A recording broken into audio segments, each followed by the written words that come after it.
The gown was the first to go. Aveline dragged it over her head, the silk whispering its last protest as she wrenched free of the sleeves. Candlelight threw wavering shadows across her chamber walls, gilding the discarded dress in molten gold. It lay in a heap on the floor, bodice stiff with pearls and politics. It looked like it belonged to someone else entirely. Her fingers shook as she reached for the knife she'd stolen from the kitchens. The blade glittered as she angled it toward her hair. Brown curls slid over her shoulders.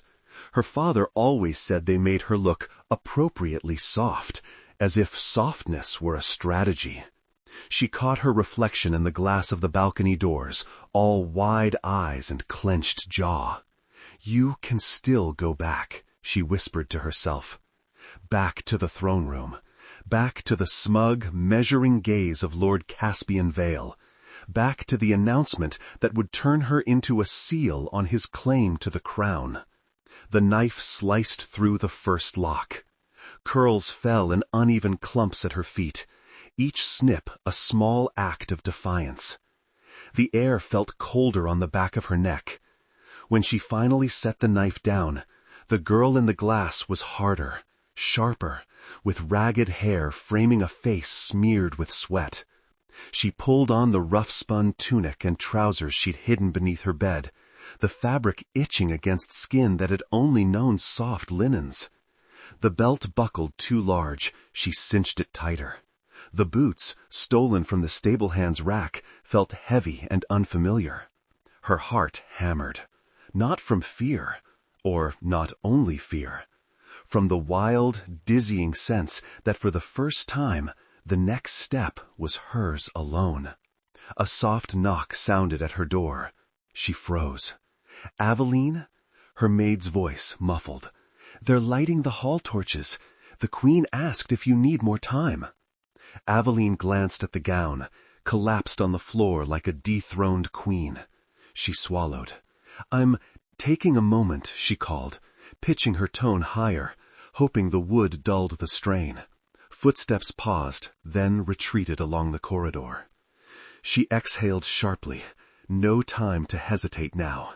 From beneath a loose floorboard, dislodged days ago with shaking hands, she pulled out a folded scrap of parchment. A crest was scrawled in ink, a stylized spiral of wind around a tower, the mark of the Tempest Sentinels. High Gale Bastion, the fortress in the high cliffs where storm-callers trained. The order that swore to serve the realm rather than any single noble house, and that accepted any recruit who survived the entry trials. Her plan was mad. It was also the only one that doesn't end with Caspian Vale sliding a ring on her finger while smiling like a man about to claim a prize. Aveline tucked the parchment into her tunic, grabbed a plain cloak, and unlatched the balcony doors. Night rushed in, cool and damp with the promise of rain. The city of Corwyn lay spread below, its rooftops sloping toward the distant glimmer of the sea, the palace perched like a white crown at the highest point. Down there, torches flickered along the main road. The nobles were gathering for the betrothal feast. In a few minutes, someone would come to help her into that gown. Aveline swung one leg over the balcony rail. "Don't look down," she told herself, and promptly did. The drop wasn't fatal, 2 stories, then a slanted roof, then the inner garden, but it made her stomach dip.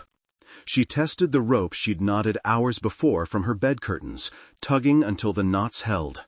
Then she gripped tight and pushed off. Her hands burned as she slid, boots thudding against stone. She landed awkwardly on the slanted roof, skidded on a loose tile, and barely caught herself before she slipped over the edge. "Graceful," she muttered, clinging to the gutter until she could drop into the garden shrubberies. Thorns snagged her cloak, dirt smeared her palms. Something inside her, some small, well-bred part, winced at the ruin of her appearance. Another part of her laughed. She crouched among the shadows, listening. Voices drifted from the palace corridors, but none alarmed. No shouts, no bells, not yet. Aveline slipped through the garden gate, into the narrow servants' passage, and then out into the side streets of the city, where palace light bled away and the world smelled of rain, smoke, and unvarnished life. By the time she reached the eastern caravan road, her lungs were tight and her legs ached. The boots rubbed blisters on the back of her heels. She pressed a hand to her ribs and forced herself onward. At the staging ground by the city walls, a handful of wagons clustered around a weathered signpost. Lanterns hung from the wooden frame, illuminating the inked spiral of wind crest. A woman in travel-stained leathers leaned against one of the wagons, arms folded. Her dark hair was braided close to her head, and a thin scar ran from the corner of her mouth to her jaw, giving her a perpetually wry expression. A small storm glass, cloudy with shifting pressure, dangled at her throat. Aveline recognized the device from old illustrations, a stormcaller's tool. She swallowed, lowered her head, and approached. "Recruiting for the Tempest Sentinels?" she asked, making her voice rougher, hoping the night hid the edges of her features. The woman's gaze flicked up and assessed. It swept Aveline from cropped hair to scuffed boots, taking in the too fine bones, the hands that, even dirty, didn't quite carry the calluses of a laborer. "Name," the woman said. "Avelle," Aveline replied before she could overthink it. "Aveline Corwyn." Half-truths were easier to keep straight. The woman lifted a brow but didn't comment. "You know what you're asking for, Aveline Corwyn? This isn't a lord's household you can run away from after a week. Once you take the oath, you serve until the command discharges you. Or until the sky does." Aveline nodded, trying to ignore the way her stomach twisted at the word oath. She'd had enough of vows made for her. "I know. Where are you from?" "Coastal village," she gestured vaguely east. "Stormside. Everyone who lives within sight of the sea thinks they understand storms." The woman pushed off the wagon, stepping closer. Her eyes were a hard, clear gray. "Have you ever seen a lightning array up close? Ever watched a man lose control of a storm call and tear the roof off his own barracks?" "No," Aveline admitted. "Good. Maybe you'll live longer than the ones who come to us already thinking they're half gods." The woman's expression didn't soften, but something in it shifted from purely skeptical to faintly resigned. "I'm Myra Lynette, senior storm mage. You make it to the bastion in one piece, I'll be one of your instructors." Myra jerked her chin toward the wagon. "We leave in 10 minutes. If you're coming, climb aboard." Aveline hesitated for only a heartbeat, then hauled herself onto the wagon bench, settling among a small cluster of others, 3 young men and 1 broad-shouldered woman, all as travel-stained as Myra. They eyed her but said nothing. The city gates creaked open. As the wagon jolted forward, Aveline turned for one last look at the palace, silhouetted against the night sky. On one of the high balconies, a slim figure stood motionless, hand pressed to the rail. Even from this distance, Aveline knew the curve of her mother's shoulders. "I'm sorry," she whispered, though the queen couldn't hear her. "I'll make this right, somehow." The wagon rolled into the darkness. The journey to High Gale Bastion took 3 days of hard, rattling travel. The first day was all muddy roads and low gray clouds. Aveline's muscles protested the unfamiliar jostle of the wagon. She learned to sit with her knees braced, one hand gripping the side. Between the wagon wheel's relentless clatter and Myra's sparse answers to idle questions, the miles stretched long. "Why do they call it High Gale?" one of the recruits, a freckled boy who introduced himself as Tomas, asked around midday. "Because if you fall from the walls," Myra said dryly, "the wind will be the last thing you feel." Tomas gulped and subsided. The second day, the road began to climb, winding through hills blanketed in scrub and rock. The air grew thinner, cooler. Aveline's breath came harder. At night, she slept beneath the wagon with the others, the ground hard against her spine, the cold seeping through her cloak. She'd never been more aware of her own bones. Hunger gnawed at her edges, too. The Sentinels issued simple rations, dense bread, strips of cured meat, dried fruit. No cream sauces, no sugared dates, no servants refilling her cup before it could empty. And yet, as she chewed each plain, chewy bite, something inside her eased. No one watched how she held her fork. No one corrected the angle of her shoulders. No one reminded her that princesses did not slouch. On the third day, they saw the bastion. It rose from the cliffside like the spine of some ancient beast, stone walls pale against the darker rock. Towers pierced the low clouds, flags snapping in a constant wind.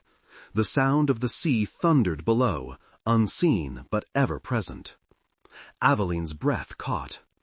Highgale Bastion had been a distant idea all her life, a place written about in reports and treaty clauses, a location on a map. Seeing it now, monumental and enduring, she felt suddenly very small, and, paradoxically, steadier.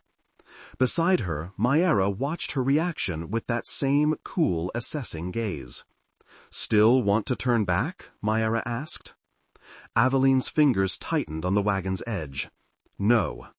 Myra's mouth tipped, a flicker of almost approval. "Good. Most of the ones who look at it like that either break gloriously or don't break at all." The wagon rattled through the outer gate. Inside, the courtyard swarmed with movement. Sentinels in slate-blue cloaks sparring with blunted blades, messengers darting between buildings, stable hands leading sweating horses. The air crackled with energy, not magical, but the collective focus of people who knew their purpose. Aveline's chest ached with a sudden fierce envy. "Recruits!" a voice bellowed from the far side of the courtyard. "Off the wagon, now!" The man who strode toward them looked hewn from the same stone as the bastion. Broad-shouldered, with weathered skin and a salt-and-pepper beard, he wore a leather jerkin scarred from use. A long scar tracked from his temple into his hairline, disappearing beneath the edge of his hood. "Jorik Sandrel," Myra murmured to Aveline as she hopped down.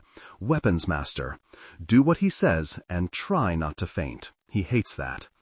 Aveline's boots hit the cobbles. Her legs wobbled, stiff from days in the wagon. She straightened quickly. "Form up," Jorik barked. "Line there. No, not like that. Gods, you're not shearing sheep. You're standing in a line, shoulder to shoulder." They scrambled into place. Aveline ended up between Thomas and the broad-shouldered woman who had introduced herself earlier as Rena. Jorik paced before them, eyeing each face in turn. When he reached Aveline, his gaze lingered on her slight frame, two thin wrists. "You're a reed," he said flatly. "One good gust and you'll snap." "I won't," Aveline said, surprising herself. Her voice didn't tremble. His brows rose. "We'll see. Here's how this works. Over the next 3 days, you'll run, climb, fight, and probably vomit. If you're still upright by the end, you're considered for novice rank. If not," he shrugged toward the gate. "Back to whatever ditch you crawled out of." "We're on a cliff," Tomas muttered under his breath. "No ditches." Rena elbowed him before Jorik could hear. "First, packs." Jorik jerked his chin. "Myra, issue them." Myra and another sentinel handed out rough canvas bundles. Aveline slung hers over her shoulders. It dragged at her spine. She fought to keep her face neutral as the straps bit into her collarbones. Then the running started. They circled the courtyard, boots pounding. The pack thumped against Aveline's back. Her breath burned in her lungs. Wind knifed across her cheeks, stealing warmth and air in equal measure. A bell rang somewhere above, its clear tone marking the quarter hour. They ran through 2 of those before Jorik called a halt. Aveline bent forward, palms braced on her knees, sucking in air. The world pulsed around the edges of her vision. "Congratulations," Jorik said dryly. "You've run in a circle without dying. A promising start. Don't look so pleased, we're just getting warm." The next hours blurred into a haze of motion. Climbing rope walls, holding planks, learning how to fall without snapping bones. Aveline failed more than she succeeded. Her arms shook, her palms tore, her knees kissed the stone in more ways than one. Each failure brought a taunting comment from a passing sentinel, a considering look from Maera, a grunt from Jorik. Again, he would say, without malice and without indulgence. And she would. By late afternoon, sweat soaked her tunic, and her hair stuck to her forehead. Her legs felt like wet sand. When Jorik finally called them to a halt, Aveline swayed. "That's enough breaking for one day," he said. "Eat, sleep when you're allowed. Don't insult my intelligence by trying to sneak off before your assessment." The recruits stumbled toward the mess hall, a long stone building from which drifted the smells of stew and bread. Aveline's stomach growled so loudly Rena laughed. "Good," Rena said. "If you weren't hungry after that, I'd think you were made of clouds." Aveline managed a tired smile. Inside, the hall was loud and warm. Long tables stretched between stone pillars. Sentinels, cloaks slung over chair backs, ate and argued and laughed. Bowls of thick lentil stew and loaves of crusty bread lined the central sideboard. Aveline accepted a bowl, her hands shaking slightly. She had just taken her first bite, salty, hearty, the best thing she'd tasted in weeks, when the hall quieted. The shift in sound was subtle but unmistakable. Conversations tapered. Chairs scraped as people straightened. Aveline followed their gazes.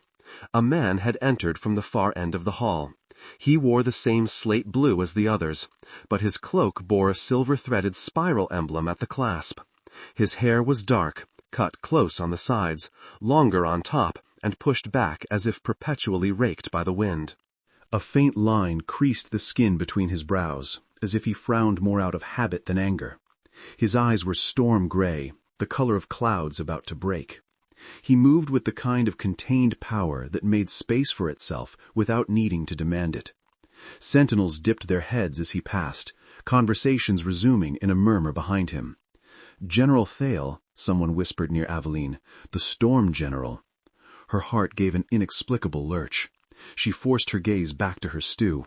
He was just another man, she told herself, one more authority to avoid drawing attention from. Of course, that was when Maera appeared at her elbow. "On your feet, recruit," Maera murmured. "You're wanted." Aveline stiffened. "What, did I do something wrong?" "Not yet," Maera said, "but the day isn't over." Aveline set her spoon down, stood, and followed. The hall's attention pricked along her skin, 100 eyes measuring, guessing. She kept her chin level, her shoulders back, the way she'd been trained to walk in court. Old habits suddenly felt like armor. Maera led her to the far end of the hall, where the general stood by a wide hearth, speaking quietly with Jorik. Their conversation cut off as she approached. "General," Maera said, "this is Aveline Corwyn, the one with the fragile arms and stubborn mouth." Aveline wanted to sink into the floor. Instead, she inclined her head. "Sir." Those storm-hooray eyes rested on her. Up close, she saw the fine lines at their corners, the faint silver at his temples. He was older than she'd first thought, though still in his prime. "Recruit," he said. His voice was low, even, no wasted words. "How are you finding the bastion?" "Hard," Aveline said, before she could temper it. "Sir." One of his brows ticked upward. "You expected otherwise?" "No," she said honestly, "but expecting something and feeling it are different." Maera made a faint sound that might have been amusement. Yorik's mouth twitched. The general studied Aveline for another long moment. She forced herself not to fidget under the scrutiny. This was no court patron weighed for political usefulness. This was a commander evaluating whether she would be an asset or a liability. "You completed the initial physicals," he said. "Barely," Jorik put in. "Barely is still completed," the general said mildly. Then, to Aveline, "Tomorrow, you and the other recruits will undergo an aura assessment and basic resonance trial. If you intend to stay, you will attend." Aveline blinked. "Aura assessment?" Maera folded her arms. "Storm calling involves more than waving your hands attractively at the sky. Tomorrow we see if you can even feel the currents." Aveline's throat went dry.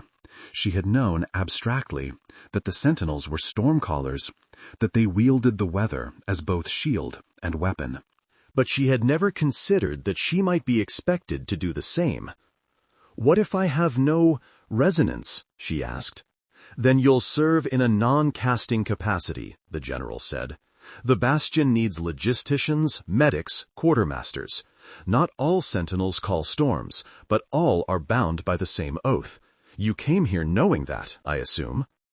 "Yes," Aveline lied, because she had to. "Good." His gaze held hers for another heartbeat, then released her. "Eat, rest. Tomorrow will not be easier." Dismissed, she followed Maera back through the hall. Her stew had cooled, but she finished it anyway, forcing each bite down past the knot in her throat. Aura assessment. If they felt anything strange in her, anything that smacked of royal lineage, would they know? Would someone send word to the palace? To Caspian? She curled her fingers around the wooden spoon until her knuckles whitened. "You wanted to choose," she reminded herself. "Choices have weight. This is yours." They brought them to the northern parapet at dawn. The sky was a pale, washed-out blue, feathered with thin clouds. From the cliffside, the sea spread like glass, only faintly rippled. Wind tugged at Aveline's cropped hair, making it stick out in awkward angles. She stood in line with the other recruits, packless for once, shivering in the chill. Maera and 3 other storm mages waited by a low stone platform etched with spirals. The general stood apart, near the parapet arch, arms folded. "Listen carefully," Maera said, voice carrying over the wind. "This is a basic resonance rite. You will step onto the circle, place your hands on the stones, and close your eyes. We will introduce a controlled charge into the air. Your only job is to feel it and let us know what you experience. You will not try to direct it. You will not try to seize control. If you do, and you are untrained, you will likely hurt yourself, possibly others. Understood?" "Yes, instructor," the recruits chorused, some louder than others. Maera's gaze landed on Aveline, hard as flint. "If at any point you feel overwhelmed, step back. There is no shame in knowing your limits. There is shame in pretending you have none." Tomas went first. He shuffled onto the circle, looking like he wished very much he'd stayed in whatever not-a-ditch he'd come from. He placed his hands on the stones. Maera nodded to one of the other mages, who lifted a storm glass. The cloudy liquid inside swirled, darkening. Pressure built in the air, subtle at first, then noticeable. A faint prickle along Aveline's skin, a sensation like the moment before a lightning strike, when the world inhales. Tomas stiffened. His hair lifted slightly. "What was that?" he stammered. "Describe it," Maera said calmly. "Like when you drag a blanket the wrong way and it shocks you. But everywhere." He hesitated. "Feels good, a bit?" Maera's mouth quirked. Minor resonance. "You may be trainable. Step off." One by one, the recruits took their turns. Some felt nothing and stepped away looking disappointed or relieved. Others described tingles, heaviness, or the sensation of invisible fingers lifting their hair.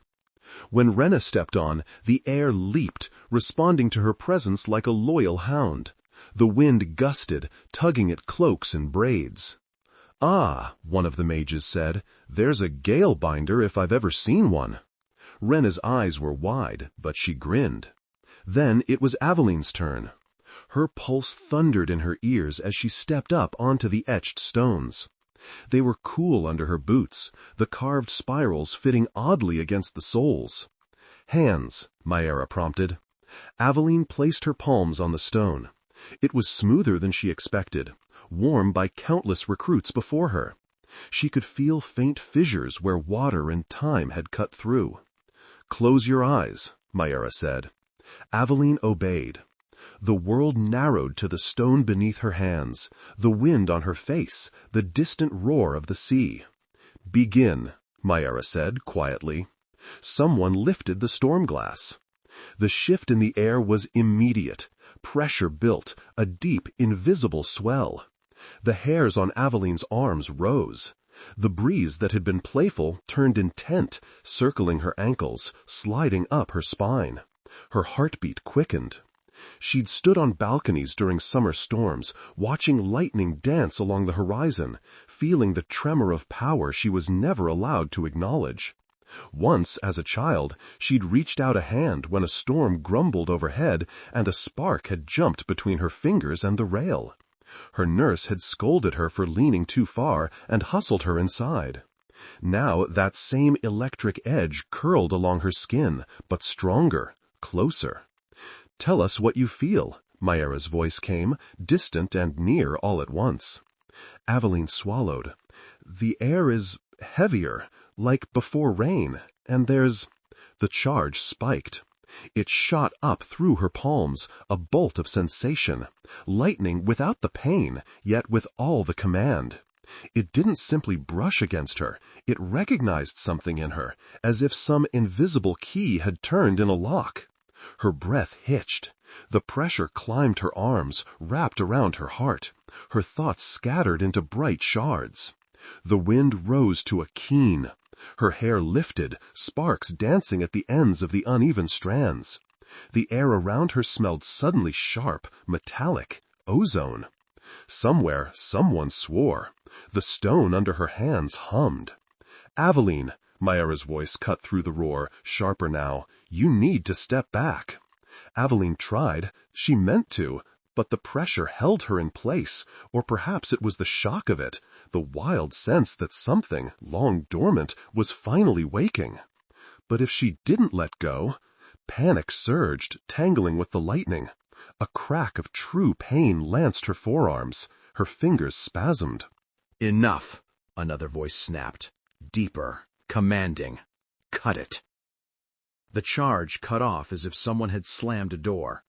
The weight vanished, leaving a hollow, buzzing silence. Aveline's knees buckled. Hands caught her under the arms before she hit the stone, strong and steady.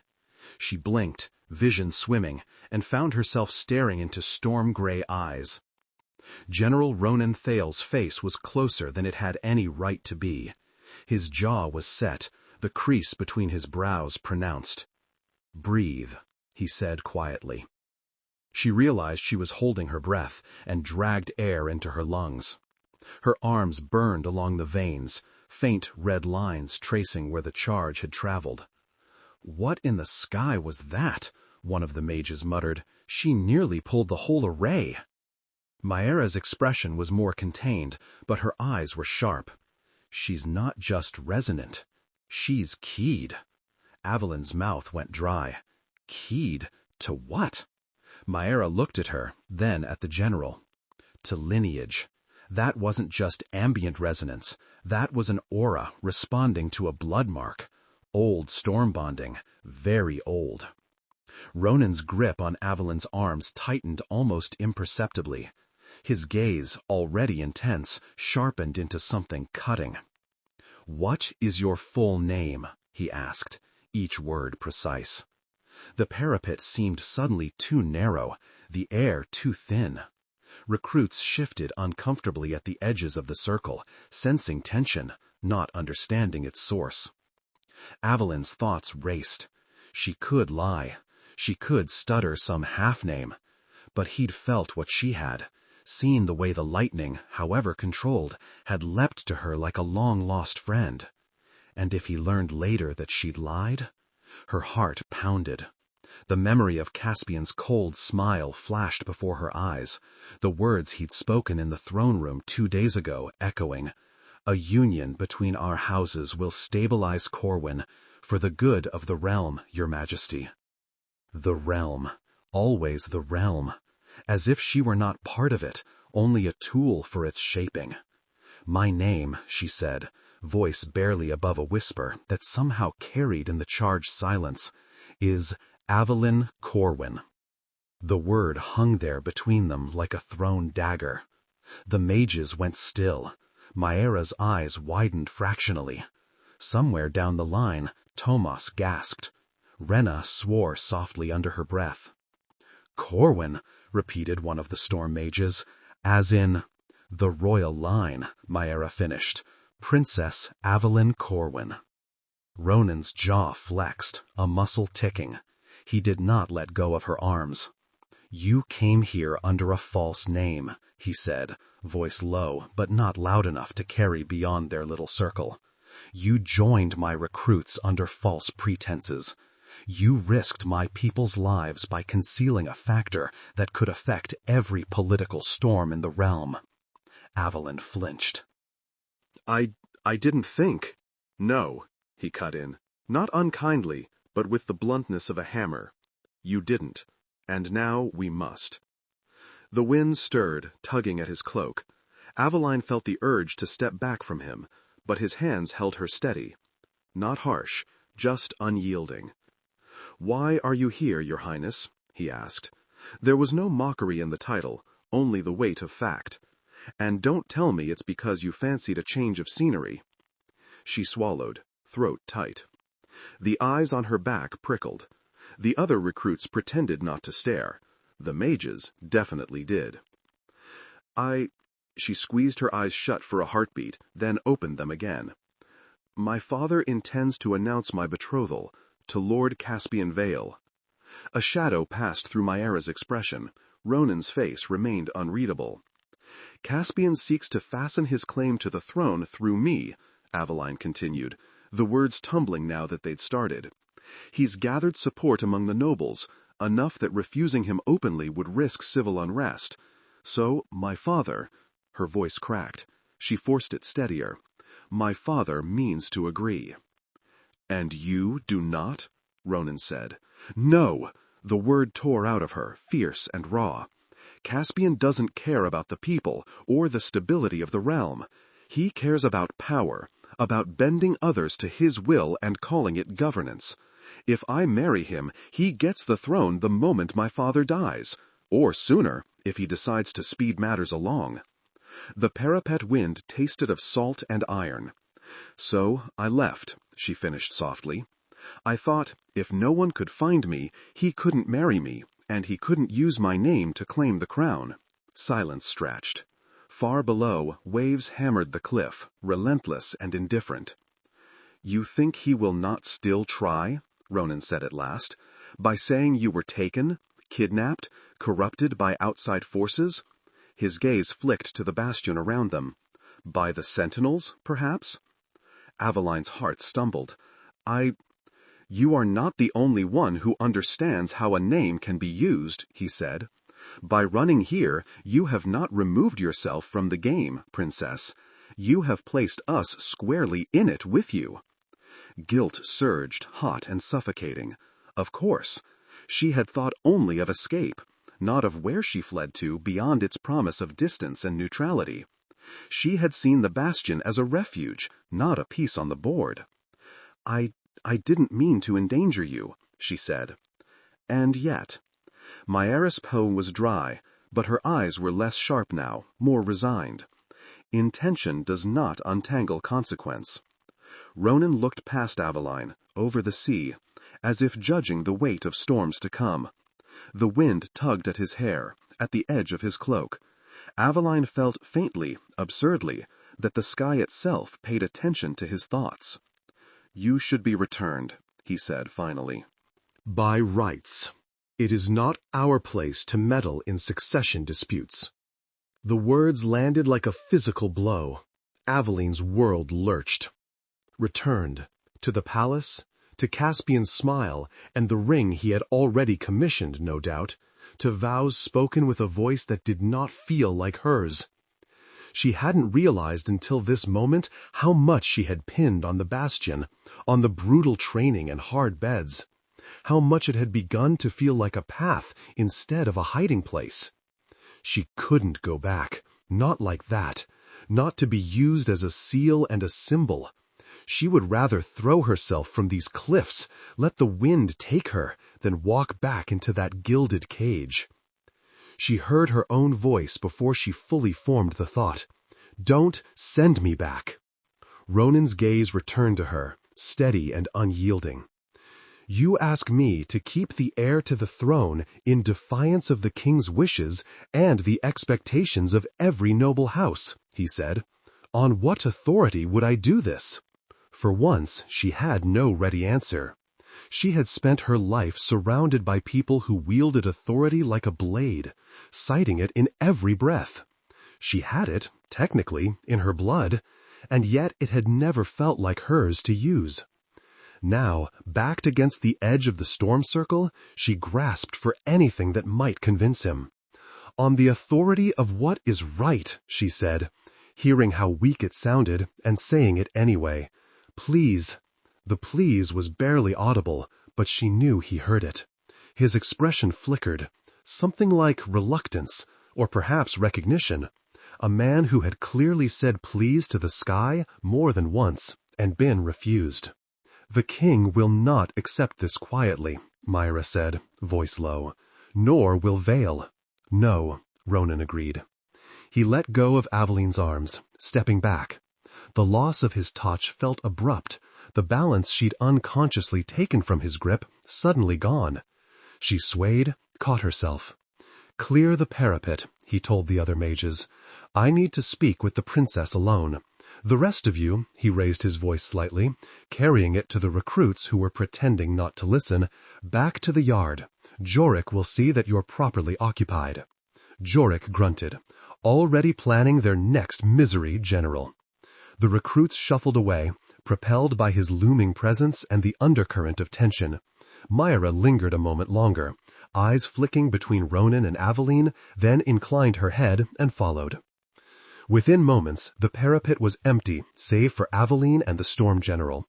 The wind was louder without the buffer of bodies, the world feeling suddenly vast. Aveline pulled her cloak tighter around her, more for something to do with her hands than for warmth. Ronan rested his palms on the parapet wall, looking out over the cliffs. For a time he didn't speak. Aveline watched his profile, trying and failing to read it. This man commanded storms. Commanded people who commanded storms. He could, with a single decision, alter the course of her life more profoundly than anyone had since her father. "Do you trust your father?" he asked finally, still not looking at her. The question startled her. He loves the realm," she said carefully. "He wants peace." "That wasn't the question," Ronan said. A gull cried overhead, wheeling in the updraft. Aveline swallowed. "I trust that he values the crown above all," she said, "including me." "That's an answer," Ronan said quietly. He straightened, turning to face her fully. The lines at the corners of his eyes seemed deeper in this light. "Caspian Vale has been courting discontent for years," he said. "He speaks of efficiency and order, of a realm unified under strong rule. Men like that find storms useful metaphors. They also find storm-callers useful tools." Aveline had heard whispers, of course, reports of Caspian's reforms on his western estates, which somehow always ended with him owning more land and his tenants more debt. But those whispers had always been neatly folded and filed away, not allowed to disrupt the polished surface of court life. "You think he would try to use the Sentinels?" she said. "I know he has tried," Ronan replied. "Pressures, demands, threats disguised as offers. The Bastion is sworn to serve the realm, not any single ambition. Men like Vale do not take kindly to boundaries." Aveline's chest tightened.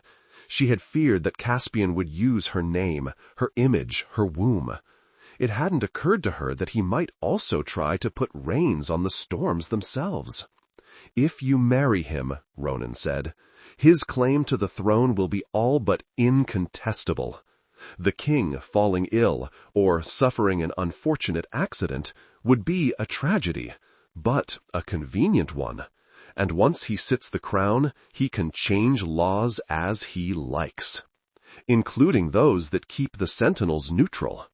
She thought of the circle beneath her hands, the surge of power and the sudden cut, of his command, enough, and the way the charge had obeyed. "What can I do?" she whispered. "I'm one person. He has half the nobles behind him." "Not half," Ronan corrected, "but enough. enough to make open resistance risky. She laughed, a short, brittle sound. I came here so I wouldn't have to think in numbers and factions, so I could just run and run until all of that was far away. You ran onto a cliff, he said, almost gently. There's not much further you can go from here. She stared down at her hands. Red lines still traced her veins, faint but visible, marks of lightning that hadn't quite been allowed to land. What will you do? She asked. Turn me over? Write a polite note to my father and send me back in chains of duty? He was quiet for a long heartbeat. 2, 3. When he spoke, his voice was stripped of everything but resolve. No, he said. If I send you back as you are, Thale will win. So instead, I will make it harder for him. She looked up, hope and fear colliding. How? Stormlight seemed to gather in his gaze, though perhaps that was only the way he held her eyes, unwavering. You are a princess alone, he said, a piece to be moved, but a princess bound, legally, publicly, to someone outside the intrigue, someone the law must recognize. He exhaled slowly. It complicates things, greatly. It took a moment for her mind to catch up to his words. When it did, her breath caught. You can't mean.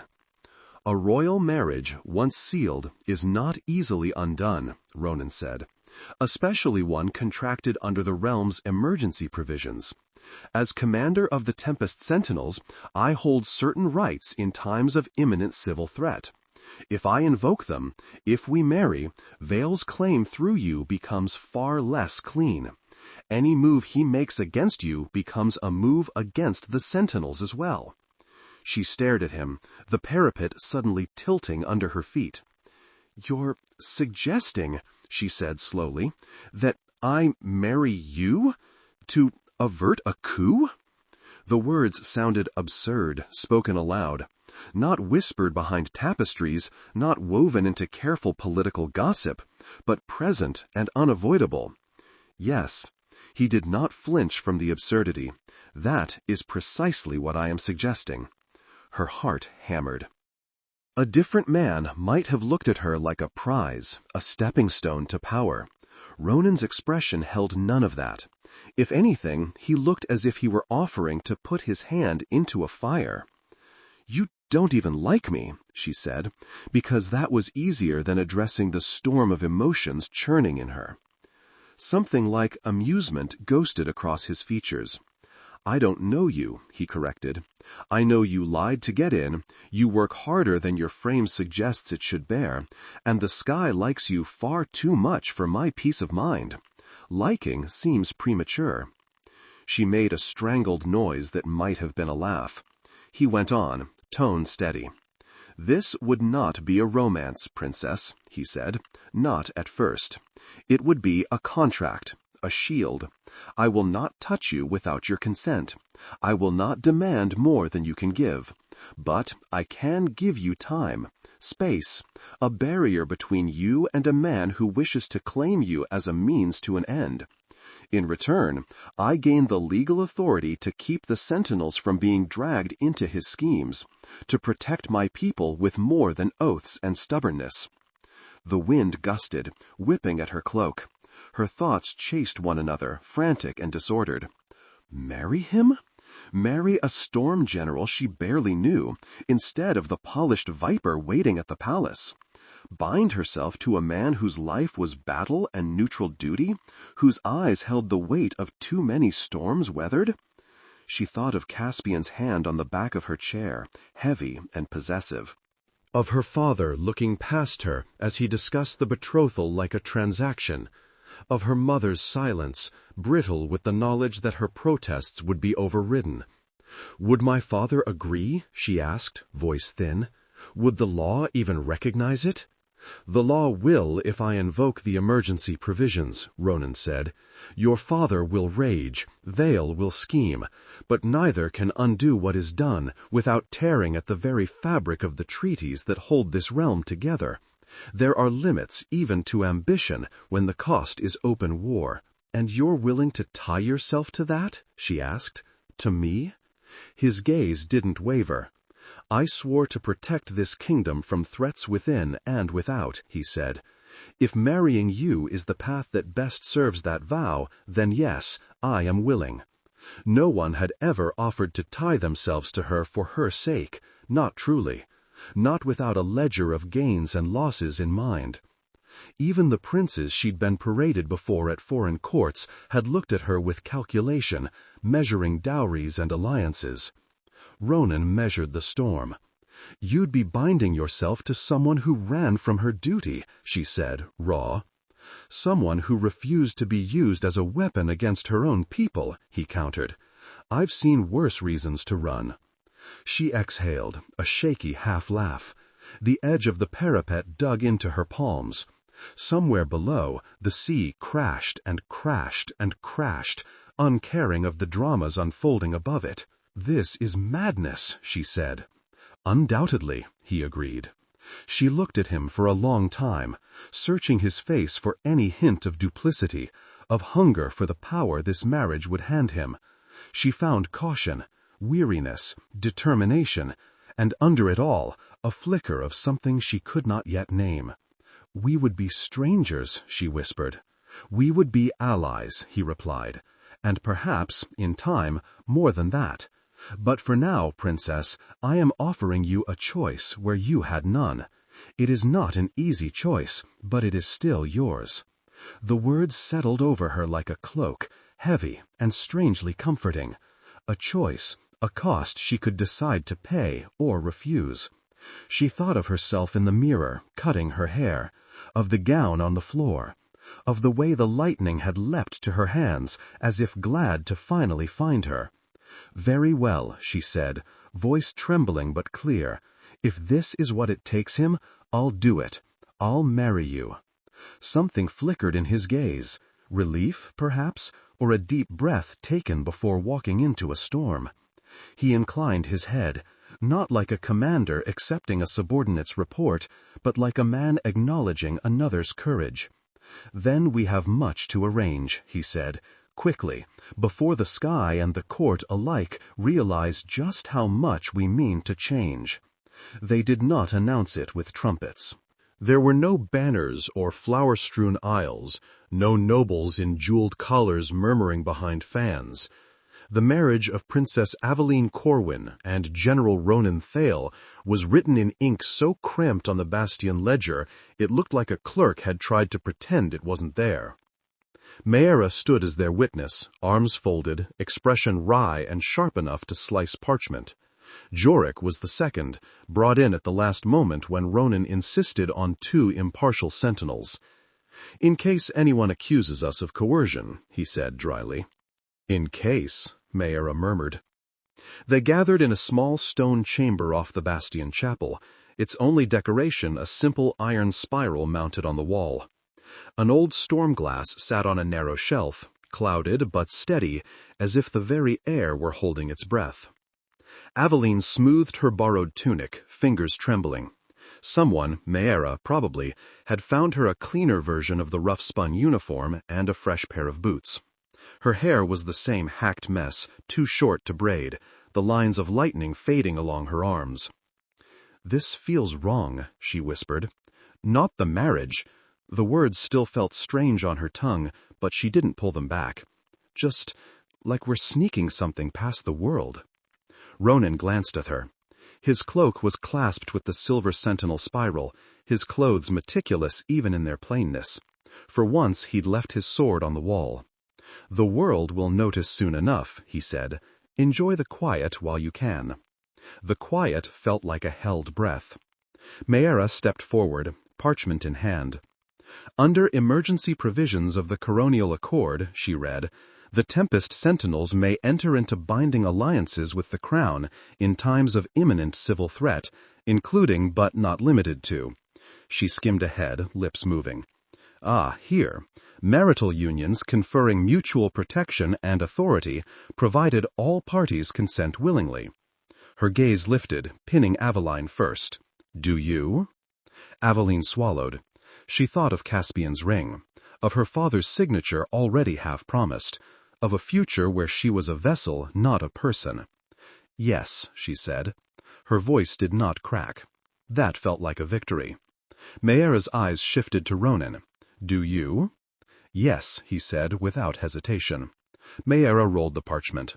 "Well, that's the easy part done. The rest is ink and awkwardness." Ronan shot her a look. "You're not helping." "I'm not paid to," Maera replied. "Now, you both know the standard vows?" Aveline shook her head. "I know the royal ones," she said quietly. "They're ornate." "And designed for spectacle," Ronan added. "The bastions are simpler, more functional." He nodded toward Maera. "Proceed." Maera cleared her throat, though her tone stayed dry. "A sentinel's marriage is a partnership of survival. You stand for each other when storms break, when orders cut deep, when the sky seems intent on tearing the world apart. You share burdens, not because it is easy, but because it is necessary. You do not own each other. You do not claim rights over each other.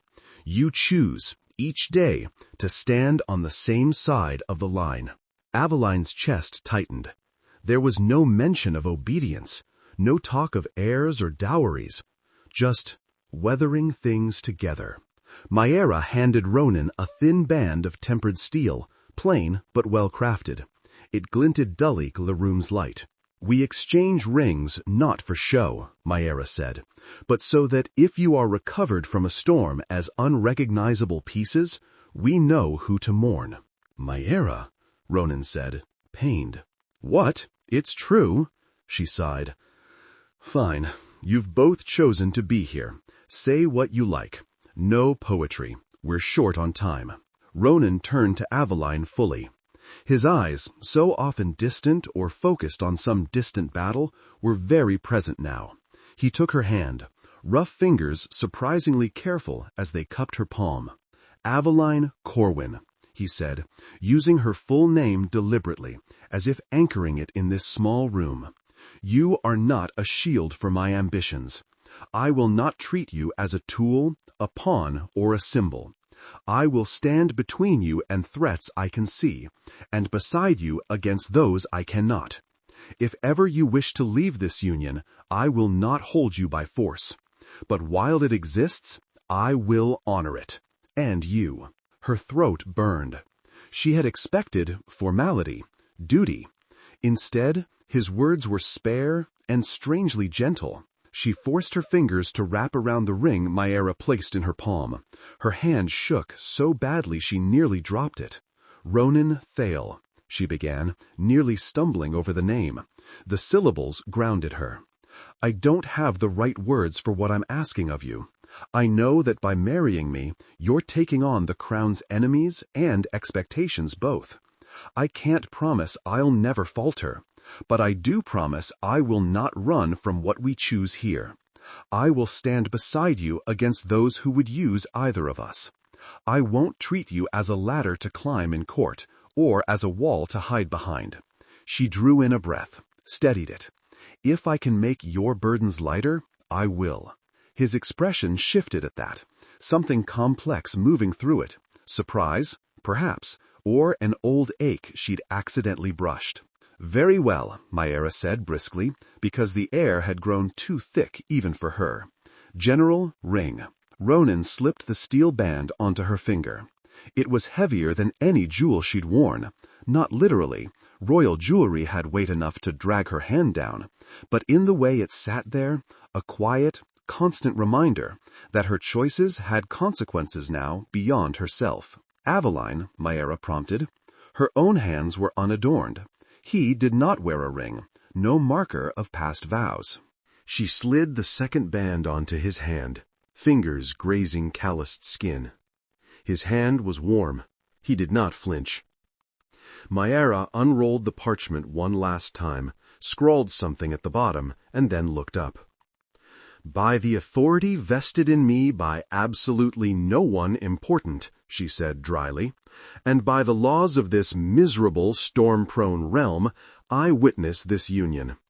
May you both live long enough to regret it." Jorik snorted.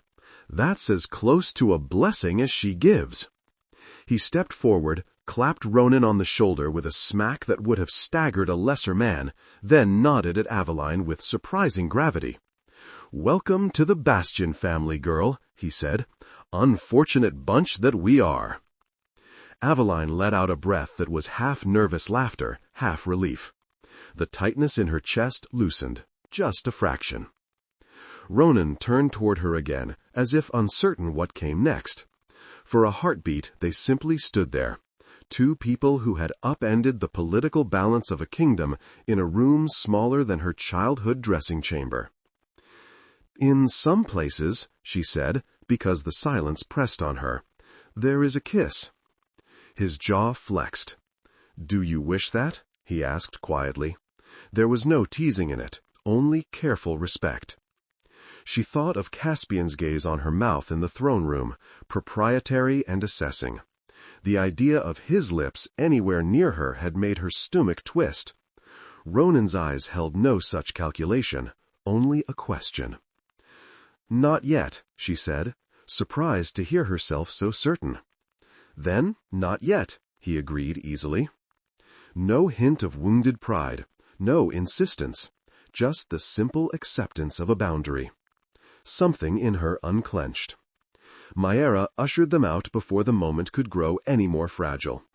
"You'll both need to sign the Bastion registers," she said, "and we'll send a notice to the palace." "A notice," Aveline echoed faintly. "With the appropriate language," Ronan said. "The emergency provisions, the oath clauses." "And a sworn statement that the marriage was entered willingly," Maera added. Her gaze flicked between them, satisfied. "Which is true. We may be many things, but we're not liars on paper." "In person, however," Jorik muttered. They trailed toward the records room, the reality of what they'd just done sinking in with every step. Aveline found herself flexing her left hand, the ring catching the light. Married. To the Storm General. Her father would be apoplectic. Caspian would be something colder. "Once the messenger leaves," Maera said, "we should double patrols along the mountain road. Vale has allies enough to try something unfortunate." "We'll make preparations," Ronan replied. "We," Aveline thought. "Not you. We." The word warmed and unnerved her in equal measure. The Bastion did not transform overnight. No one bowed when she entered the mess hall. No one tripped over themselves to refill her cup. The only immediate change in her daily life was that Maera made her run farther. "If you're going to be married to a stormcaller," Maera said, tone entirely unsympathetic as Aveline wheezed up yet another flight of training stairs, "you need to be able to climb the tower when the alarms go off without dying halfway." "I'm beginning to regret ever leaving the palace," Aveline gasped. "Liar," Maera said mildly. Aveline grudgingly agreed, if only to herself. There were other small shifts, subtle as changes in air pressure before rain. Jorik's insults grew marginally more creative, but less biting, as if he'd accepted that she wouldn't snap in half after all. Rena started sitting beside her at meals, as if it were the most natural thing in the world, sharing her bread and stories of the village she'd left behind. "You could have stayed there," Aveline said one night, curious. They were sitting on an overturned crate near the stables, watching the sky bruise purple with sunset. Rena shrugged, chewing thoughtfully. "Out there, storms happened to us," she said. "We'd patch roofs, pray the lightning hit the hills instead of the barn. I got tired of being at the sky's mercy. Here, we get to talk back." Aveline thought of the way the air had leapt to her hands, the wild joy and terror of it. "I don't know that I'm ready to talk back," she admitted. "I barely managed to listen."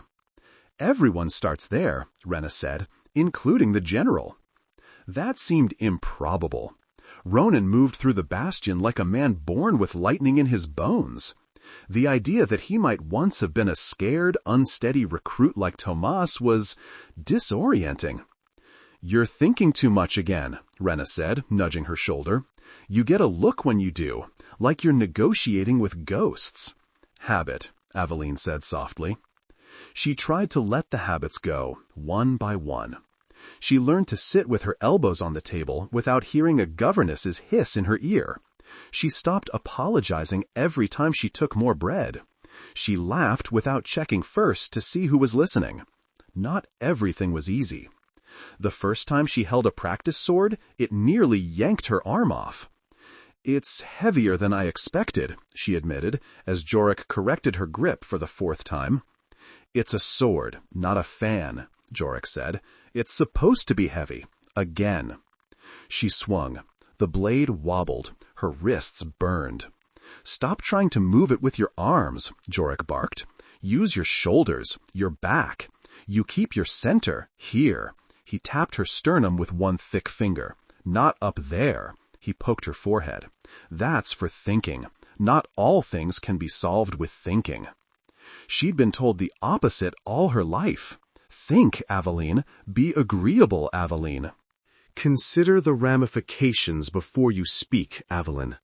She gritted her teeth and swung again, feeling the power travel from her feet up through her spine, out through her hands. The sword still wobbled, but less. "Better," Jorik grunted. At night, exhaustion dragged her into sleep before her thoughts could spiral too far. On the rare evenings when rest would not come, she climbed to the parapet and leaned on the cold stone, watching the distant flicker of lightning far out at sea. Sometimes she wasn't alone. "You'll freeze," Ronan said one night, appearing at her elbow with the quiet inevitability of rain after thunder. She hadn't heard him approach. She'd been too lost in the sky. "It's not so bad," she said. The wind tugged at her cropped hair. "At least it makes me feel awake." "Awake is overrated," he said, as someone who rarely sleeps properly. She glanced at him. His cloak was fastened, but she could see the fatigue in the set of his shoulders, in the shadows under his eyes. Being married had not made his burdens lighter. If anything, it had added a new set. "Have you always slept badly?" she asked, before she could stop herself. In court, such a question would have been rude. "Yes," he said. Then, after a beat, "Worse since the last border rebellion. Storms leave traces, inside the mind as well as the sky." She thought of waking from dreams with the taste of lightning on her tongue since the resonance rite. Nightmares where she stood on the palace balcony and the storm below took the form of Caspian's smile. "I know a bit about that," she said quietly. He was silent for a moment, studying the dark horizon. "You said once that feeling something and knowing it were different," he said. "I understood the threat Vale posed. I've seen men like him before, but I have rarely felt it so personally as I do now." "Because of me?" she said. "Because of the choice we made," he corrected. "We share the consequences, as we share the benefits." "What benefits?" she asked, genuinely curious, "beyond making your life more complicated?"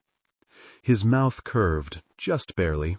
"You underestimate your own political value," he said. "Already, 3 nobles who had been wavering have sent cautious messages of support to the bastion. They fear being seen backing the man whose claim can be challenged on solid legal ground." "You truly think the marriage matters that much?" "I know it does," he said. "Those who cling to symbols find it difficult to ignore the most powerful one the law offers." She swallowed. She had always been a symbol. The difference now was that she had chosen which one to be. "Has my father replied?" she asked. His gaze shifted, and she knew before he spoke that the answer was complicated. "A messenger hawk arrived this afternoon," he said. "The king formally acknowledges the union under the emergency provisions. He... disapproval." The corner of his mouth twitched. "But he also cites the treaties that prevent him from nullifying it without cause." And Caspian, the name tasted metallic. "No letter," Ronan said, "but one of our scouts reports increased traffic around his western estate, men drilling at odd hours, supplies being moved." A chill that had nothing to do with the wind slid down her spine. "He's preparing," she whispered. "For something," Ronan agreed. "He will not move openly yet. The nobles who support him will want to see how the court settles around our decision." "You speak of it so calmly," she said. "Are you never afraid?" He looked at her then, truly looked, and something unguarded showed in his eyes. Not weakness, just humanity. "Every time I step onto a storm line," he said, "every time I send men into battle, fear is not the enemy. It's the refusal to act because of fear that destroys people." She folded her arms, hugging herself against the wind.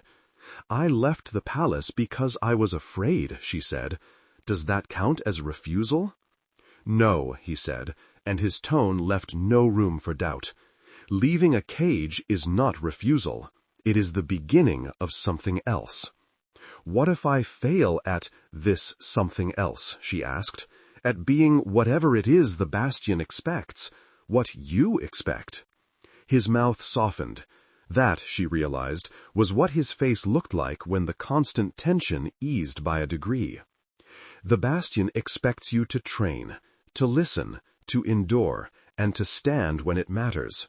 You're already doing all of those things, albeit with more bruises than is ideal. As for what I expect," he paused, choosing his words with care, "I expect you to be honest with me, to tell me when I err, as I will tell you. I expect you to refuse to become what Vale wants you to be. If you do that, I will have little to complain of." Little to complain of. It wasn't a declaration of admiration, but her heart thrilled to it anyway, absurdly. "I'll do my best," she said. "I know," he replied. They stood in silence for a while, the wind whipping around them. The sky above was clear tonight, the stars sharp and cold. "Do you ever miss it?" she asked suddenly. "Before you were general, when you were just Ronan?" "That implies there was ever a time I was just anything," he said wryly. "I was a poor fisherman's son with a temper and too much weather in my veins. The Sentinels beat some of the temper out, the weather less so. Mayra said you almost tore the barracks roof off once." Aveline admitted, then flushed. "She talks sometimes." "She talks most of the time," he said. "And yes, I misjudged a storm in my first year. Thought I could handle more than my resonance would allow. What happened?" He flexed his hand as if remembering the burn. "My instructor pulled me out before the roof went entirely," he said. "I was left with scars and a reminder that the sky does not care how strong you think you are." "Scars?" she asked, before remembering she had no right to pry. He didn't seem offended. Instead, he pushed up his sleeve. Pale, jagged lines traced his forearm, fanning out from the wrist like the branches of a lightning-struck tree. "They fade," he said. "Eventually. They never quite disappear." She looked at her own arms, the faint red threads nearly gone now. "I thought," she hesitated, "I thought I was broken when the charge hit so hard, like I'd done something wrong by existing the way I do." "You did nothing wrong," he said at once. "Your aura responded to a call it recognized. No one taught you how to answer properly." His gaze softened. "You have talent, raw but significant. With training, you could become a formidable stormcaller." The idea both thrilled and terrified her. "And if I don't?" she asked. "If I never master it?" "Then you will do something else," he said. "This place has room for many kinds of strength." He said it as if it were the simplest truth in the world. The wind picked up, whipping a stray lock of his hair into his eyes. Without thinking, Aveline reached up and brushed it back. Her fingers barely touched his temple. His breath hitched. The moment stretched, fragile as spun glass. Heat rushed to her face as she realized what she'd done. She snatched her hand back. "I'm sorry," she said quickly. "I didn't—" "Don't be," he said, a little too quickly, as if afraid she might retreat entirely. His own hand had lifted instinctively towards hers, then stilled midway. He let it fall. The air between them crackled faintly, not with magic, but with something quieter, more treacherous. "We should both sleep," he said, after a beat. "Tomorrow will be busy." "Tomorrow is always busy," she replied, attempting levity. "In that, you are learning quickly," he said. She left the parapet with her heart pounding in a rhythm that had nothing to do with running stairs. Breakfast in the Bastion mess hall became a strange exercise in pretending nothing had changed while everything had. The day after the marriage, a few heads turned as Aveline entered. Conversation stuttered, then resumed at a slightly higher pitch. She heard her name in quiet pockets: princess, wife, general, like bits of storm static clinging to the air. She kept her chin level and her step steady. Rena waved her over, braids swinging. "Sit," she said. "If you hover near the entrance any longer, someone will trip over you and then I'll have to hit them." "Violence at breakfast?" Tomas said nervously from across the table. "Can't we at least wait until midday drills?" "You talk too much," Rena told him, but without heat. Aveline slid onto the bench. A bowl of porridge appeared in front of her, thick and steaming. "You're not going to bow or anything?" Tomas blurted, then turned red. "I mean, not that I think we should, just, if you bow to me, I'll trip over you on purpose." He blinked, then laughed, the sound relieved. "Deal." She took a spoonful of porridge. It tasted of oats and salt and faintly of smoke. Ordinary, grounding. Across the hall, Ronan entered, as he always did, with no fanfare. The only indication that anything was different was the way some sentinels' gazes flicked from him to her and back again, as if trying to reconcile two separate realities. He caught her eye, inclining his head the barest fraction. She returned the gesture, something warm and oddly steady settling in her chest. Maera dropped onto the bench beside her a moment later, thunking a mug of tea down. "Congratulations," Maera said. "Is that what this is?" Aveline asked. "Because it feels more like stepping into a storm." "Same thing, most days," Maera replied. She took a sip of tea, grimaced, and added, "For what it's worth, most of the Bastion respects the general. They'll extend that respect to you, eventually, as long as you don't give them reason to see you as a court spy." "I'm not." "I know." Maera's gaze softened just a fraction. "But trust is built, not declared. Keep training. Keep eating with the recruits. They'll follow your example more than any proclamation." Aveline nodded. She could do that. She could sweat beside them, bleed beside them, learn to wield something other than words. Between drills and meal shifts, she found herself dragged into the quieter work of being the Storm General's wife. "Wife," she muttered one afternoon, staring at the neat columns of names on a roster Maera had thrust at her. "When did I become someone with a domestic title?" "When you signed that parchment," Maera said. "Don't scowl at it, it's useful. The nobles will underestimate you more if they think you're just arranging flowers." "I've never arranged flowers in my life," Aveline said. "Then you're already ahead of them," Maera replied. "These are the quartermaster lists. Food, medical supplies, repair materials. You know how to read ledgers, yes?" Aveline did. Numbers had been a quiet refuge in her youth. Columns and sums followed rules that people did not. "Good," Maera said when she said so. "Then you can help us spot inconsistencies. We lost a shipment last month." Either someone's stealing or someone's lying on their reports. Both are bad. You're less likely to be suspected of sniffing around than I am.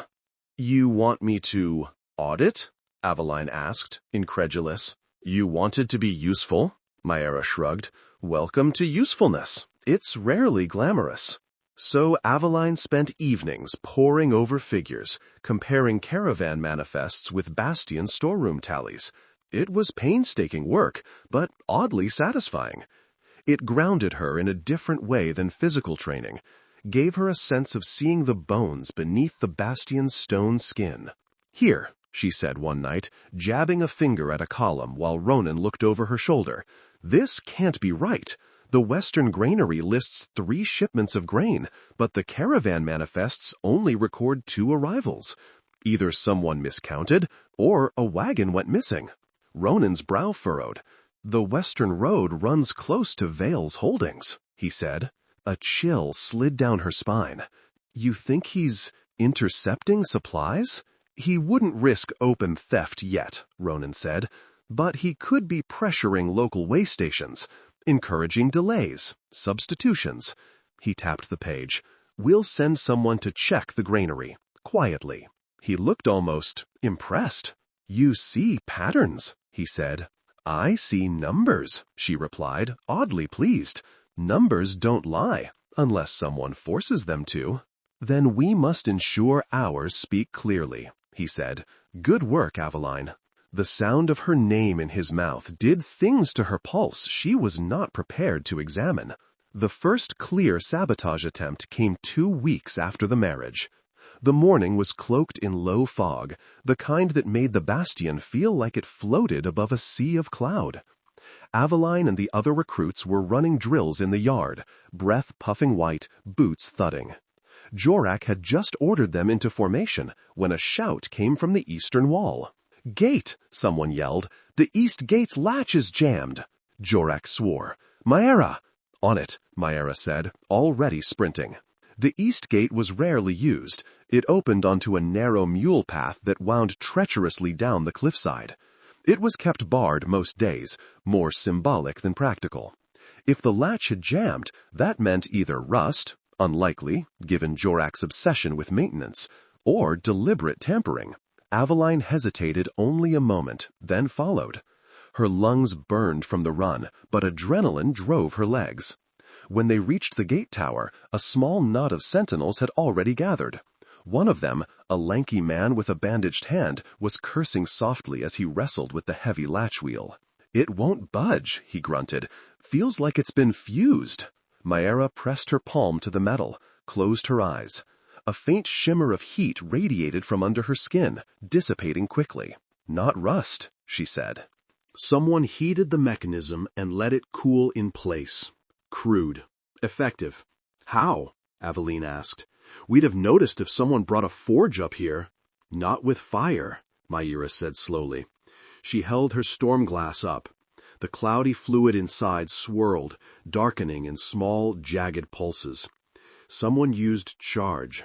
Spliced storm energy through a conductor. See how the residue clings? Aveline did. Thin, almost invisible strands of soot lined the metal, like spiderwebs. Storm splicing, Maera said, her mouth twisted. Illegal and dangerous. Not many know how. Fewer are reckless enough to try it on gate mechanisms. What does it do? Aveline asked, stepping closer despite herself. Instead of channeling storm energy through your own aura, you run it through an object, Maera explained. A rod, a chain, a gate latch. It lets non-casters manipulate power they shouldn't touch, badly. Like setting a fire by pouring oil into your neighbor's house and lighting their curtains, Aveline said slowly, without ever striking a match inside your own. Maera shot her an approving look. Exactly. And just as likely to turn everything into a bonfire you can't control. Can you undo it? Aveline asked. Not safely without taking the whole mechanism apart. Maera scowled at the fused metal. We'll have to cut it free and replace it. In the meantime, the gate is useless. Ronan arrived a moment later, Yorick at his heels. He took in the scene in a glance, jaw tightening. Report, he said. Maera summarized. Aveline watched the way his eyes narrowed at the mention of storm splicing. Vale, he said, the name a low, grim conclusion. You can't be sure, Maera cautioned. I can be reasonable, he countered. We have had no other enemies with both motive and access to sympathetic tools. His gaze flicked to the faint soot strands. This was a test, a warning, a petty one, a useless gate. Symbols matter to men like Vale, Ronan replied. He likes the message, I can touch you, even here. Aveline's stomach nodded. What will you do? We fortify the other gates, Ronan said, and we find the conductor he used. Storm splicing requires an anchor, something tied to the target. It must have been smuggled into the bastion. Someone inside? Aveline asked. Or someone in the last supply caravan, Myra said. Either way, we search. It was a long, tedious day of combing storerooms, barracks, and training yards. Aveline found herself elbow-deep in crates of rope and spare harnesses, lifting every length of chain, every iron hook. Think like a petty saboteur, Myra advised. Where would you stash something small, metal, and easily overlooked? In plain sight, Aveline said slowly. Somewhere no one thinks to question. She scanned the yard, eyes catching on the rows of training dummies. Each was mounted on a sturdy wooden post, weighted with a ring of iron at the base. Those rings, she said suddenly, were they always that color? Myra followed her gaze. The fifth dummy from the left had a faint, dark sheen around its iron ring, different from the clean dullness of the others. They approached. Myra knelt, fingertips hovering just above the metal. Residual charge, she muttered. Strong. Someone used this as an anchor. They carried it close to the gate latch, spliced the storm, let it fuse, and then brought the ring back here to bleed off the evidence. Why not just drop it off the cliff? Aveline asked. Too obvious, Myra said. If we found it broken on the rocks, we'd know someone had been there. This, she straightened, expression grimly satisfied. This, they thought we'd never notice. Good eye, Princess. The praise warmed and chilled her at once. If she could spot this, she could spot more. Which also meant whoever had done it had walked past her, eaten in the same hall, trained in the same yard. Do we know who set up these dummies last? Ronan asked when they brought it to him. Jorik scratched his beard. New recruit duty, usually, he said. Rotate every week. This line was Tomas's, I think, and that boy couldn't storm splice himself out of a wet sack if you gave him a manual. So someone switched the ring, Ronan said, likely between drills when the yard was empty. We can keep them from doing it again, Myra said, but as long as Vale has access to anyone with rudimentary splicing, he'll try more. Let him, Jorik said grimly. We'll be ready. Ready. The word used to mean standing behind guards as they formed a wall around her. Now it meant calloused hands, sore muscles, mental maps of supply routes and gate mechanisms. It meant feeling the weight of the steel band on her finger and knowing that she was not waiting to be rescued or traded. She was part of the line. A weak part, perhaps, but a part nonetheless. That night, exhaustion and unease wrestled in her chest. She lay awake, staring at the wooden underside of the bunk above her, listening to Rena's slow, even breathing nearby. She slipped out of bed quietly, not wanting to disturb anyone, and padded barefoot down the corridor. The stone floor was cold under her feet, grounding. She meant to go to the parapet. Her steps carried her to Ronan's door instead. She stopped, pulse thudding in her throat. The corridor was empty. The torches burned low. She could turn back, go to the parapet, pretend she'd never walked this far. Her hand lifted and knocked before she could think better of it. For a moment there was no sound. Then footsteps, soft but sure. The door opened a crack, then wider. Ronan stood there, tunic unlaced at the throat, hair slightly mussed as if he'd run a hand through it one time too many. His eyes sharpened at the sight of her, sleep deprivation giving way to alertness with unnerving speed. "Aveline," he said quietly, "is something wrong?" The words tangled on her tongue. What had she intended to say? "I'm scared. Someone inside the bastion is working with my almost husband. I don't know how to carry the weight of being married to you and being used as a symbol and still learning to swing a sword. May I come in?" she asked instead. He stepped aside immediately. Of course. His chamber was simple. Bed, trunk, table with maps spread across it, a rack for weapons. One wall bore a narrow window, currently shuttered, but she could hear the wind probing at the edges. He lit a second candle, the soft gold spilling warmth into the room. "What happened?"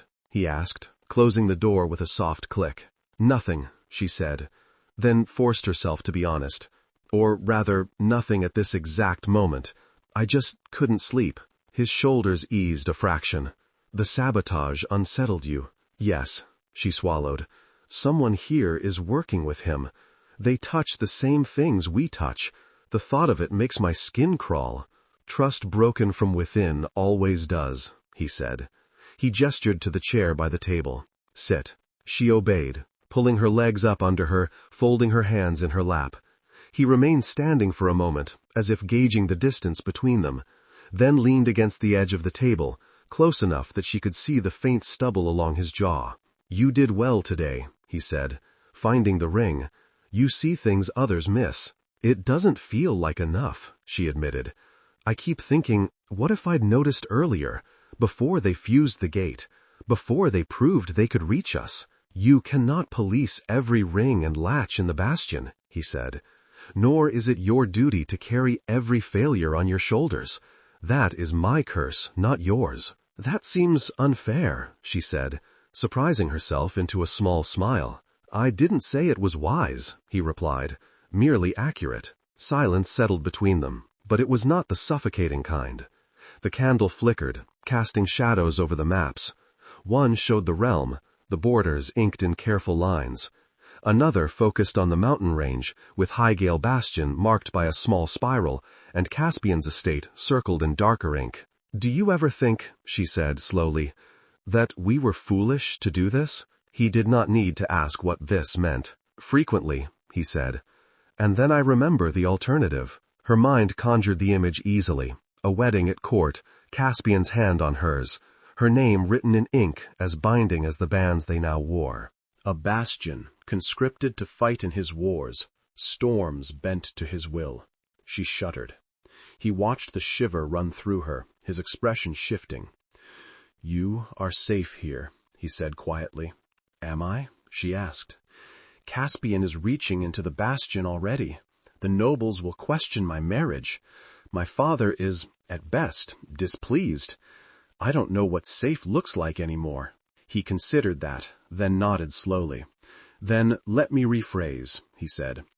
You are safer here than anywhere else, and as long as I breathe, I will keep it so. It was not a promise of absolute security. He was too honest for that. But coming from a man who commanded storms, it carried weight. She looked up at him and saw, for a moment, not the general, not the symbol of Bastion's strength, but a man standing between her and a world that wanted to use her. Thank you, she said. It felt inadequate, but she didn't know how else to voice the swell of emotion in her chest. He inclined his head, as if accepting a formal vow. You can stay, he said, after a moment, a little stilted. If you wish, to talk, or not talk, I can sleep in the chair. Her cheeks flamed. No, I didn't mean to intrude. You're not intruding, he said quickly. This, he gestured vaguely between them. This is new. We are both learning. I would rather you come to me than stand alone on a parapet at midnight thinking yourself a burden. She stared at him. How did you know that's what I do? Because I've done it, he said, simply. The thought of him standing alone against the wind, bearing the weight of command, carved a hollow in her chest. I don't think I could sleep here either, she admitted. Not yet. But may I come to you when it feels like too much? Always, he said, soft and immediate. Her throat tightened. And you, she managed, if it's too much for you sometimes? He looked surprised, as if the possibility had not occurred to him. I'm used to it, he said. That's not an answer, she replied. His mouth curved reluctantly. Spoken like someone raised on court politics, he said. Then, more seriously, if it becomes too much, I will do my best to tell you. It is not in my nature to share burdens, but I did vow to try. Good, she said, because you're not a wall either. He looked at her then with a steadiness that made her feel transparent. Not exposed in the way Caspian's gaze had made her feel, but seen. You are not what I expected, he said. I'm not sure what you expected, she replied. Someone brittle, he said, after a moment. Sharp edges and no flexibility. You are more resilient than I anticipated. Resilient. Not too much, not too little. Just able to bend without breaking. I'm trying, she said. Keep trying, he replied. That is all I ask. She stood, the tension in her shoulders eased. I should let you sleep, she said, or attempt to. He walked her to the door as if she were some noble guest instead of his inconvenient, unexpected wife. As she reached for the latch, she hesitated. Ronan, she said softly. He stilled. Yes? Thank you, she said again, for choosing the storm with me. His eyes softened, the constant crease between his brows smoothing slightly. Thank you, he said, for not running from it. She stepped into the corridor, the candlelight from his room spilling around her like a small, defiant beacon against the shadows. As she walked back to her bunk, she felt the ring on her finger, the throb of her tired muscles, the faint echo of lightning in her veins. Her life had become a storm line, dangerous, unpredictable, charged. And yet, for the first time, she did not feel like she was standing in the rain without shelter. She felt like she was learning, slowly, to call the storm by name. The first time someone called her Our Lady Storm, Aveline nearly choked on her water. It happened in the mess hall, 3 days after the sabotaged gate. The noise was as usual, clatter of bowls, low talk, the occasional bark of laughter. Rena was reenacting, with exaggerated gestures, Jorik's face when Tomas had tripped over his own scabbard and somehow managed to disarm himself and his opponent. And then, she broke off as a shadow fell across the table. Aveline looked up. A group of older sentinels stood there, cloaks shrugged back, faces weathered by sun and wind. She recognized a few from drills, others from the walls. At their head was Captain Ivar, a square-jawed man with a crooked nose and kind eyes. Princess, he said, inclining his head, General Thale asked me to speak with you about the granary routes. Aveline wiped her hands on her tunic and stood. Of course, she swallowed. And you don't need to call me princess. One of the other sentinels, a woman with hair gone almost entirely silver, snorted softly. You're the Storm General's wife. She said it matter-of-factly, not as a slight. And we've taken to calling you Our Lady Storm, another put in, grinning, on account of the lightning and the numbers. Heat flooded Aveline's face. Her first instinct was to protest. Too much, too lofty. But something in their expressions stopped her. There was no mockery there, only rough affection and a kind of pride. I'm just Aveline, she said. The ring on her finger glinted as she flexed her hand. But I'll answer to almost anything, as long as you tell me when a caravan's late. Captain Ivar's smile deepened. Fair enough, Aveline. Walk with me? She did, down the corridor to the small map room where Ronan waited, leaning over a spread of charts. He straightened as they entered, his gaze flicking first to Ivar, then to her, softening almost imperceptibly when it landed. Captain, he said. Princess. She shot him a small warning look. He corrected without missing a beat. Aveline, he amended. Ivar pretended not to notice the exchange, though his mouth twitched. They bent over the maps together. Aveline traced her finger along the inked roads, their routes twisting between villages and way stations. If Vale is pressuring wayhouses along this line, she said, tapping a knuckle thoughtfully, we'll need to adjust. The caravans that supply the western granary could go north first, then cut down. It'll add days, but the terrain is less exposed. It also takes them farther from the estates Vale is rumored to be arming, Ronan said. Fewer excuses for his men to inspect shipments. Ivar nodded. We'll send word to the caravan masters. The extra time is worth it if it keeps grain in our stores and out of his. Aveline caught the faint note of respect in his tone when he spoke of her suggested route. It settled in her like a small, steady flame. After Ivar left, Ronan lingered over the map a moment longer, then glanced up.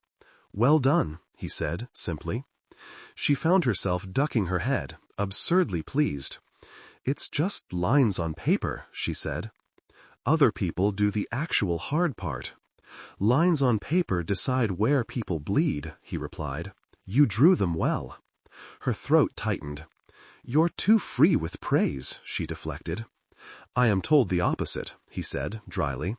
She laughed, tension easing. The sound drew a faint, answering curve to his mouth.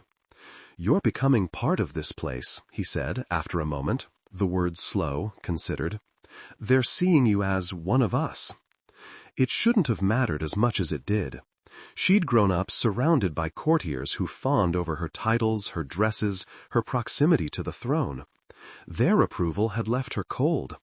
Here, a nod from Yorick, a grin from Renna, a muttered "Lady Storm" from a grizzled sentinel warmed her in ways she hadn't expected. "I'm trying," she said. "I know," he replied. "So are they." Their eyes met. For a heartbeat, the room felt very small. A sharp knock on the door shattered the moment. "Enter," Ronan called, a touch more curtly than usual. Mara strode in, a folded scrap of parchment in hand, her expression pinched. "We have a problem," she said, without preamble. Ronan's fingers, which had been resting near Aveline's on the edge of the map, curled back. "What kind?" he asked, "and how on fire is it?" "Not literal fire," Mara said. "Yet." She held up the parchment. "Message from one of our shade lines." Aveline frowned. "Shade?" "Discreet watchers," Mara explained. "Assigned to certain nobles with a penchant for causing trouble. They send word if those nobles start doing something especially foolish." "Caspian," Aveline said, the name heavy on her tongue. Mara inclined her head. "Your almost husband has acquired a new toy," she said. "Our watcher in his household reports a man arriving 3 nights ago with a crate of storm-glass rods, not the standard ones we use." "How are they different?" Ronan asked. "Longer, dark-tinted, designed for splicing, not measuring," Mara said. "He's planning something big, Ronan. This isn't petty gate-latch sabotage. This is architecture." Aveline's skin crawled. "Architecture?" "Storm architecture," Mara said. "Shaping weather on a scale large enough to hit more than a gate. A wall, perhaps. A tower. A fortress on a cliff, if one were particularly arrogant." Ronan's jaw clenched. He would not dare attack the bastion directly. Not yet. "He would," Mara said grimly. "He'd just make it look like an unfortunate natural disaster. No one would dare claim the great and neutral Tempest Sentinels had been targeted. That would require the nobles to choose sides, and they fear nothing more."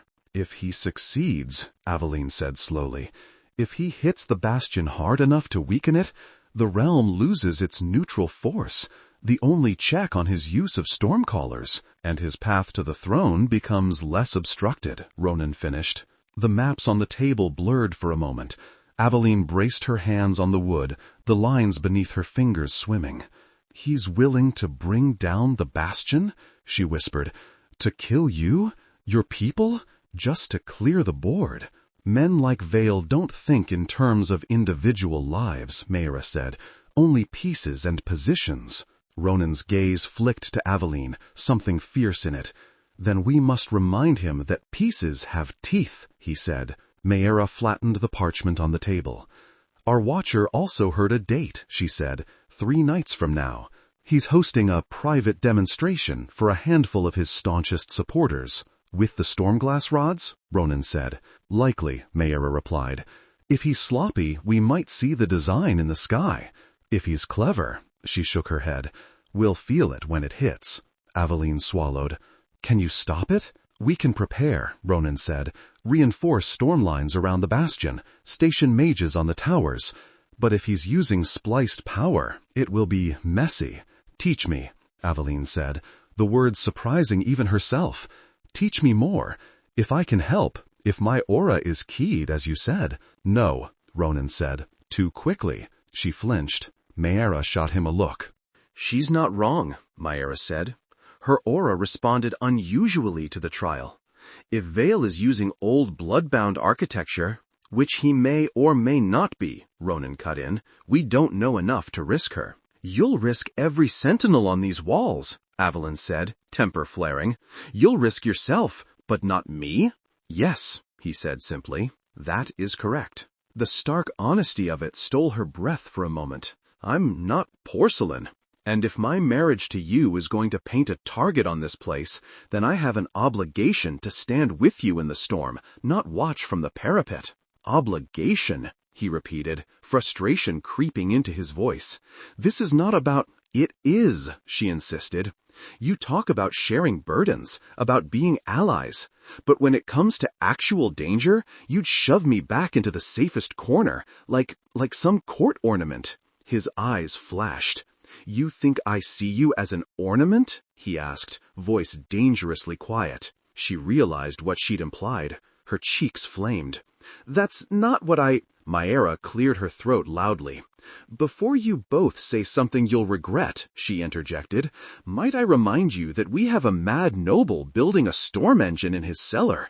You can argue about gallantry later. She gave them a moment to reassemble their composure, then went on in a more serious tone. Ronan, she has a point, Mayra said. We can't keep her as a symbol only. Vale is already using her name as a rallying cry. If we turn that symbol into something active, someone who helps defend the bastion, we change the narrative. He pinched the bridge of his nose, the picture of a man who had thought his burdens heavy and then found a few more thrown on top. She's untrained, he said, barely through the basics. Throwing her into a storm architecture clash is asking for her aura to shatter. So we don't throw her, Mayra said. We teach her enough to anchor, to support, to recognize patterns Vale is trying to lay down.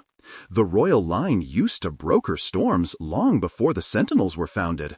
That instinct is in her blood, whether she likes it or not. Aveline's pulse leaped. You said there were old blood bonds, she said, between the crown and the storms? Mayra nodded.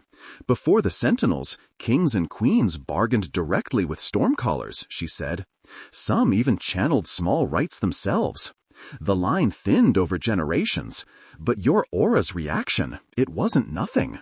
Ronan looked between them as if deciding which wall was least likely to crack under pressure. His gaze landed on Aveline's face, the determination there. You will follow every instruction Mayra gives you, he said at last. If she says stop, you stop. If she says fall back, you fall back. No heroics. Aveline knew this was him yielding more than he wanted to. She inclined her head, relief and fear tangling in her chest. No heroics, she said. I promise. Mayra snorted. You both say that like storms care about promises, she muttered. Come, princess. We've got 3 days to teach you what most learn in 3 months. No fainting. I haven't fainted once, Aveline protested. Don't make a liar of yourself, Mayra replied, already striding toward the door. Ronan's hand brushed Aveline's as she moved past him, a fleeting touch that lingered like static. Be careful, he said, too low for Mayra to hear. I will, she promised. And Aveline, he added, even more quietly, I don't keep you from the storm because I doubt you. I keep you from it because losing you would fracture more than storm lines. Her heart stuttered. She wanted to ask what he meant, to demand clarity, but Mayra was already calling her name from the corridor. Later, she told herself, after they'd survived whatever Vale was planning. If they did. The next 3 days blurred into a crackling haze of training. Mayra dragged Aveline to the highest tower at dawn. The wind up there was sharp enough to sting, tearing tears from her eyes whether she wanted them or not. Feel it, Mayra said, standing at her back. Not with your skin, with your aura. Aveline closed her eyes, trying to loosen the anxious knot in her chest. The air pushed and pulled at her, a restless, invisible tide. In court, you learned to listen for things unsaid. Glances, pauses, half-phrases. This is the same, just wetter. Aveline huffed a laugh despite herself. She focused on the way the wind shifted around the tower, the subtle difference in pressure where the stone broke its flow. "The air is faster on the east side," she said slowly, "thinner. The west feels heavier, like it's holding its breath." "Good," Myra said. "Now reach, not out, but through. Imagine your aura like a net. You're not grabbing the storm, you're sensing where it presses." Aveline pictured her awareness unfurling, cautious, like a net thrown over water. At first, all she felt was the surface, cold, choppy, impatient. Then something deeper shimmered underneath. Warm currents, buried charge. Her breath hitched. The air seemed to notice her noticing. A faint prickle crawled along her arms. "Easy," Myra murmured. "You're listening, not shouting. Don't rush it." Aveline eased back. The prickling faded to a low hum. Her shoulders, which she hadn't realized were hunched, lowered a fraction. "Now, imagine you are in a crowded room," Myra said. "Dozens of conversations. You have to pick out one voice, say your mother's, from the noise. Storms are like that. Many currents." "We need you to learn to pick out veils." "The sky doesn't belong to him," Aveline said, opening her eyes. "Of course not," Myra replied. "But architecture leaves patterns. The rods he's using will shape the storm in particular ways. Once you see that shape, you can tug at it." "Tug?" Aveline repeated. "Not tear." "Not unless you want backlash to fry everyone," Myra said cheerfully. "For now, we focus on recognition. You tell me when you feel something that doesn't belong." By the end of the first day, Aveline's head pounded. Her arms ached, not from swinging swords, but from the constant, delicate balancing act of opening her aura without letting it be flooded. She collapsed into bed that night and slept dreamlessly, too tired for nightmares.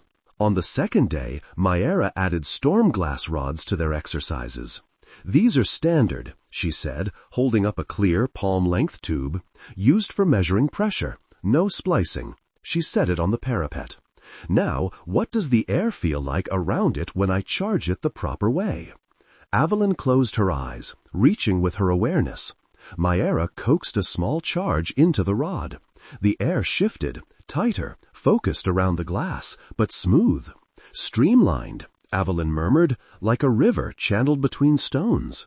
"Good," Myra said. "Now this is one of Vale's toys."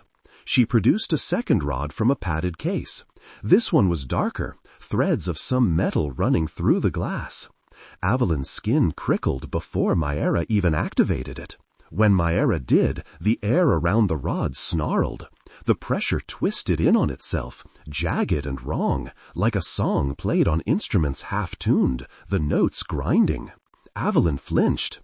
"It feels splintered," she said, "like it's pulling in too many directions. It wants to go everywhere and nowhere at once." "Storm splicing," Myra said.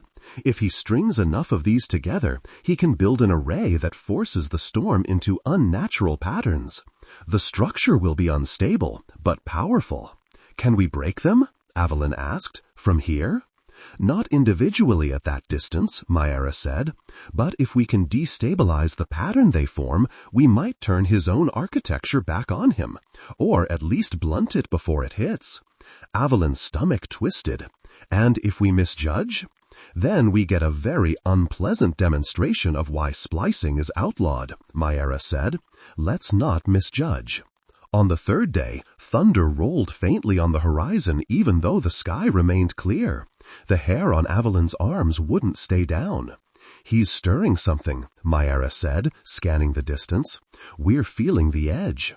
Ronan doubled the wall watches. Storm callers were stationed at each tower, faces turned to the sky. Jorek drilled the ground units with a ferocity that left even Rena staggering.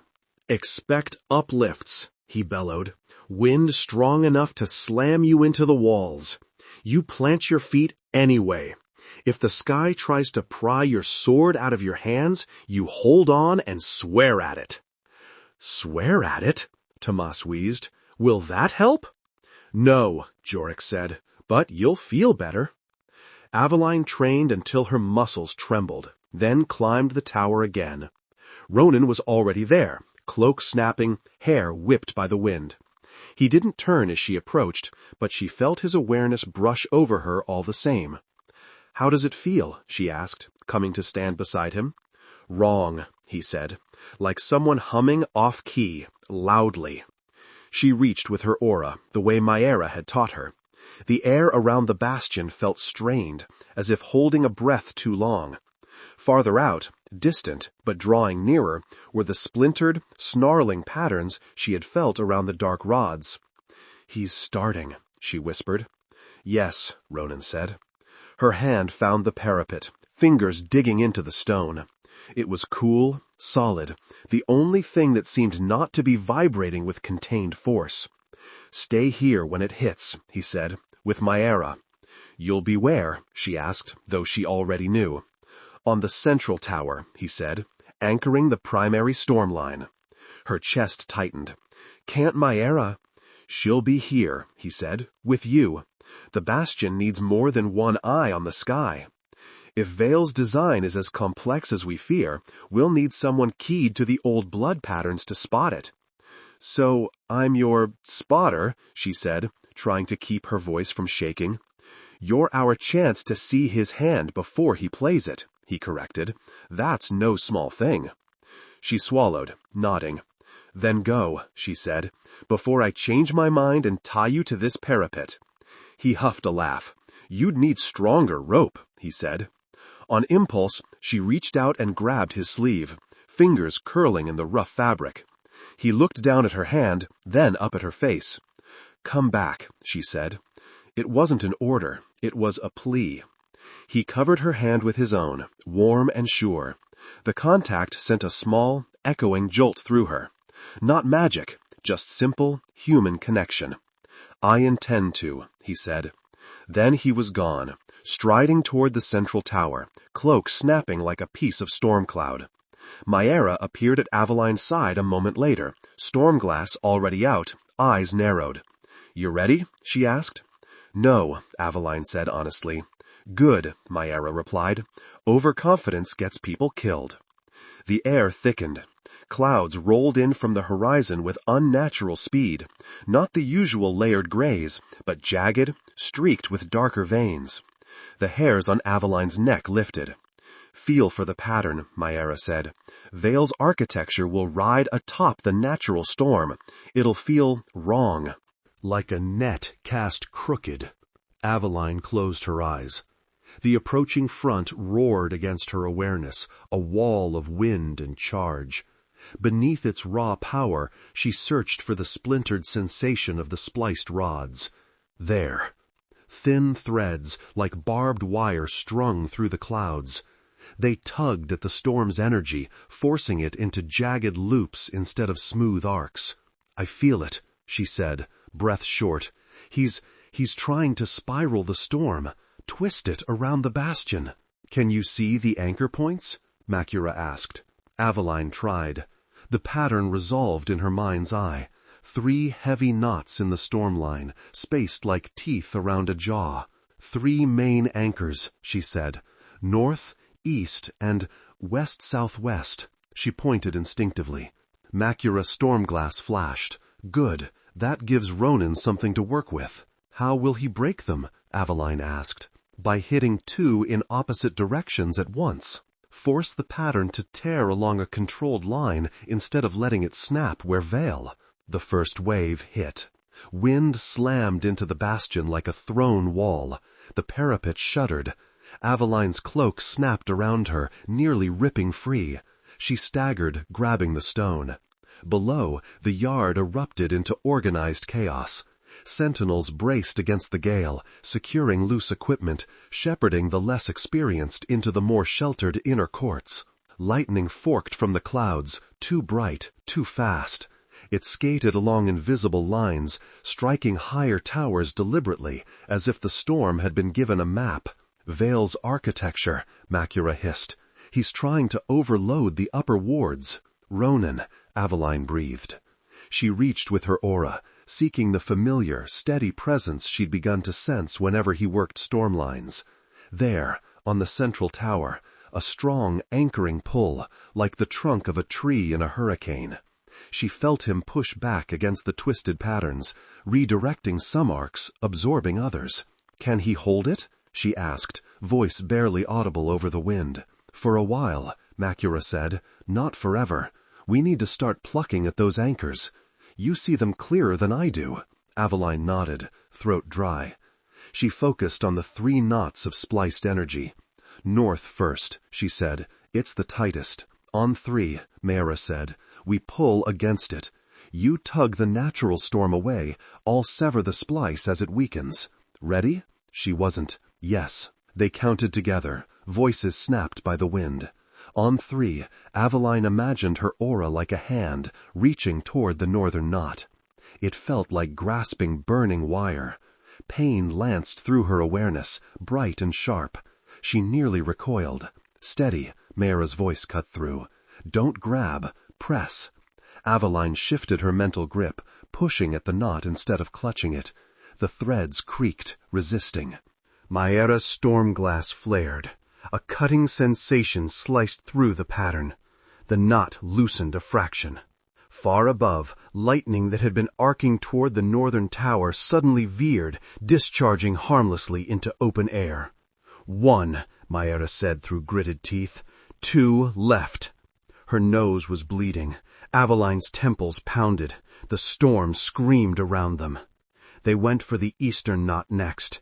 This time, Aveline anticipated the burn, bracing for it. She pressed. The knot strained. Pain shot up her arms, down her spine. Her knees buckled. She tasted iron.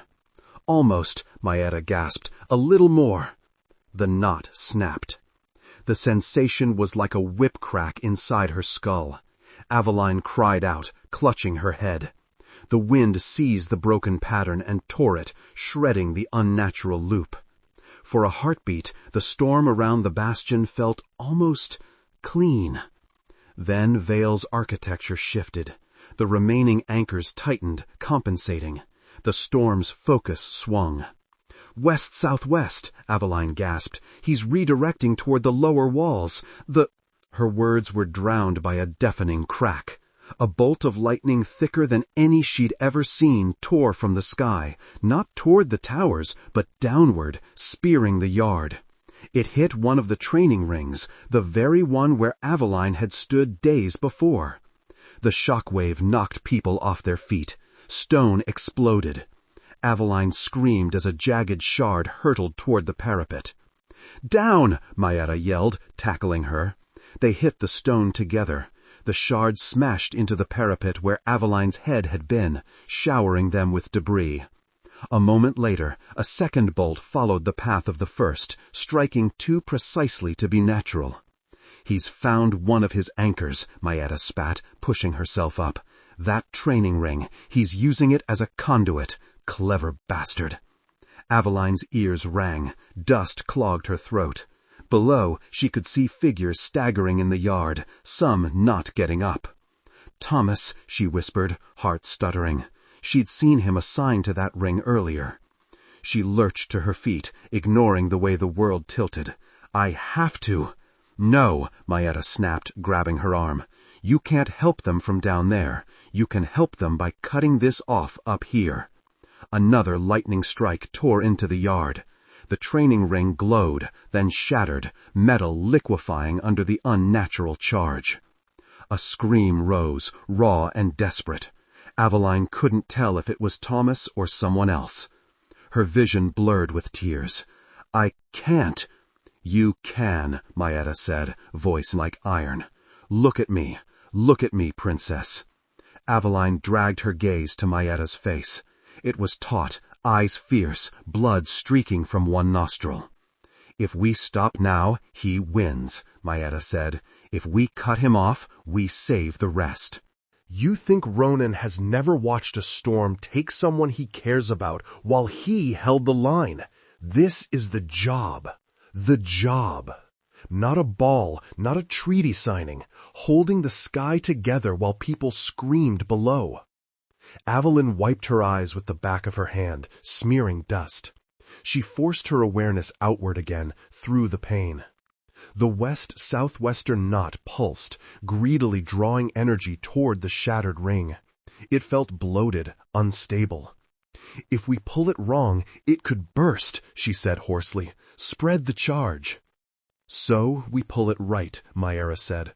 "On my count, you push, I cut. Ready?" No. Yes. There was no room for anything else. They counted. Aveline pressed. The knot fought her.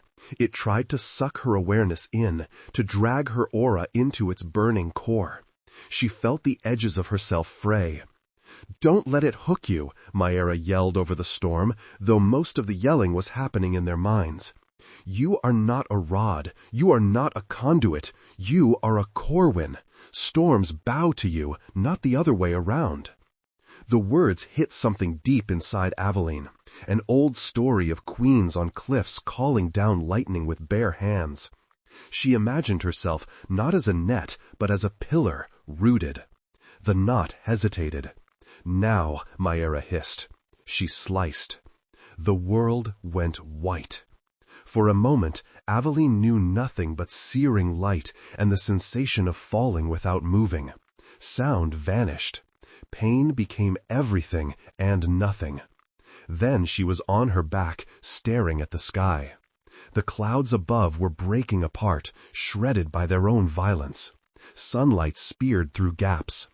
Her chest heaved, her fingers twitched. Someone was shouting her name from very far away. "Aveline!" The world snapped back into focus. Ronan's face hovered above hers, pale and drawn. His hair was plastered to his forehead with sweat and rain. His eyes, those storm-gray eyes, were wide in a way she had never seen, raw fear carved deep. "You're here," she whispered, the words dry in her throat. "Where else would I be?" he demanded, voice rough. His hands cupped her face, thumbs brushing dirt from her cheekbones. "Gods above, Aveline, you weren't answering. I felt—" He broke off, jaw clenching. His hands trembled against her skin.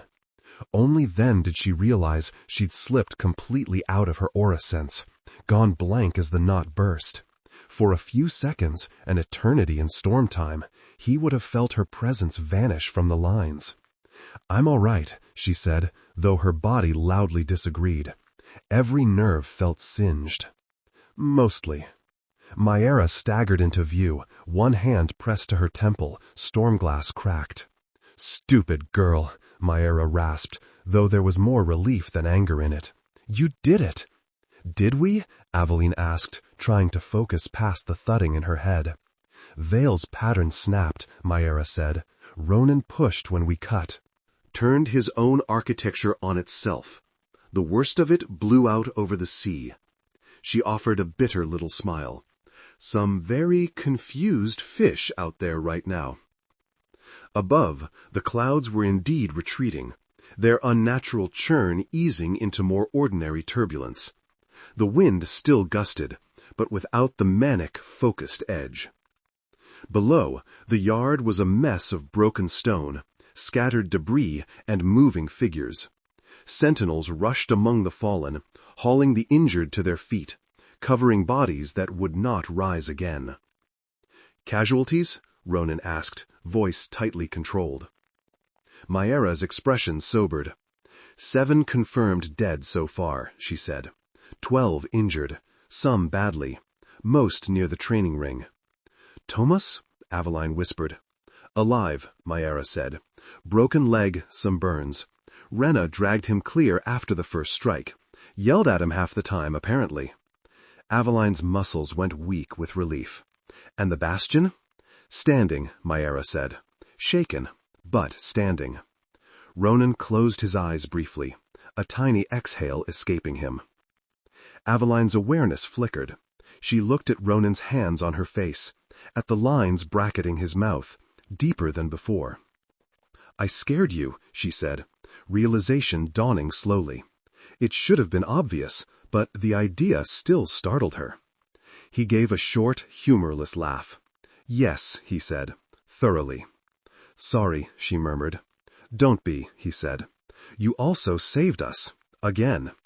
His thumb swept away a stray tear she hadn't realized had fallen. "But if you ever vanish from the storm lines like that without warning me first, I will personally tie you to that parapet you threatened me with." She managed a weak smile. "That seems counterproductive," she said. "Undoubtedly," he replied. "Fear makes fools of us all."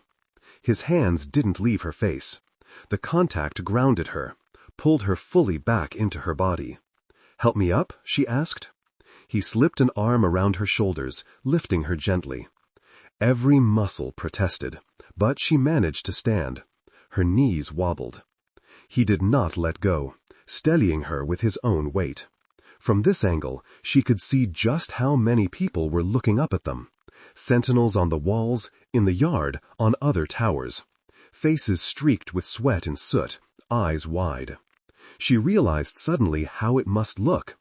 Her leaning into him, his arm around her, both of them scorched and battered, yet upright. Lady Storm, she thought faintly, and the Storm General. Later. Questions, politics, funerals. Right now, there was just the two of them and the echo of lightning in her veins. "You should rest," Ronan said. "Your aura will need time to knit." "You too," she countered. "You look like someone dropped a tower on you." "A tower would have the courtesy to make more noise," he said. Mayara snorted. "Romantic," she muttered. "Both of you go lie down before you fall down." They made it as far as Ronan's chamber before Aveline's legs decided they were done pretending to be functional. He guided her to the bed, easing her onto it. "I can go to my own," she started. "You're not climbing any more stairs today," he said firmly. "I'll take the chair." She was too tired to argue. The mattress felt like being swallowed by a cloud. She sank into it, groaning softly. He pulled the blanket over her, movements careful, almost reverent. "Sleep," he said. "We'll talk when you wake." Some part of her brain wanted to protest. There was so much to say, so much to unravel. But exhaustion dragged her under before she could form the words. She dreamed of storms, of standing on a cliff with lightning dancing between her fingers, of Ronan at her side, not controlling the sky, but standing firm against it, their shoulders touching. When she woke, the light slanting through the shutters was golden, late afternoon. Her body still ached, but the sharp, raw burn of earlier had faded to a dull throb. She pushed herself up on her elbows. Ronan was in the chair by the window, boots braced, head tipped back. He'd clearly meant to keep watch, and had lost the battle. The sight of him sleeping was strange and oddly intimate. Without the constant tension, he looked younger, more human. He stirred as if sensing her gaze. "You should be resting," he said without opening his eyes. "So should you," she replied. One eye cracked open. "I am upright," he pointed out. "Mostly." "Stubborn," she said. "Frequently," he agreed. Silence stretched, comfortable and fragile all at once. "How long was I asleep?" she asked. 6 hours, he said. "Your aura needed it. Mayara checked in." He paused. "She said to tell you you're not entirely hopeless." Aveline smiled. "High praise." "In her language, yes," he said. She sobered, memories of the storm flooding back. "We stopped him," she said. "For now." "For now," he echoed. "He'll try again, but he will be more cautious. He expected the Bastion to be a passive target. He did not anticipate you." "Me?" she asked, surprised. "I barely held together." "You saw his pattern," Ronan said. "You helped break it. That makes you a variable he can't easily predict. Men like Vale hate that." She let out a slow breath. "7 dead," she said softly. His gaze dropped. 7, he confirmed. "Their names will be carved on the memorial wall, their families notified." "It feels—" She struggled for words. "I know, logically, that we prevented worse, but knowing there could have been more doesn't make losing 7 hurt less." "It shouldn't," he said. "If it ever does, I will know I've stayed this job too long." He leaned forward, forearms braced on his knees. "I have stood through many storms," he said, "lost men and women under my command.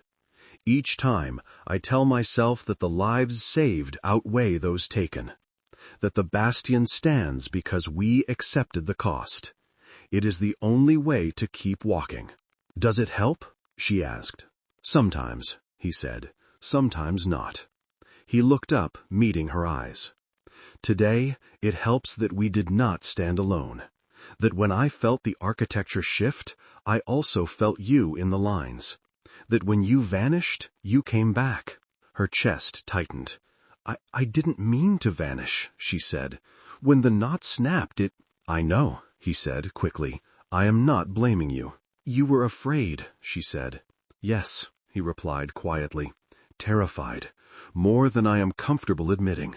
"Because losing a link in the storm line would have weakened your hold," she said, trying to keep it analytical, safe. "Yes," he said.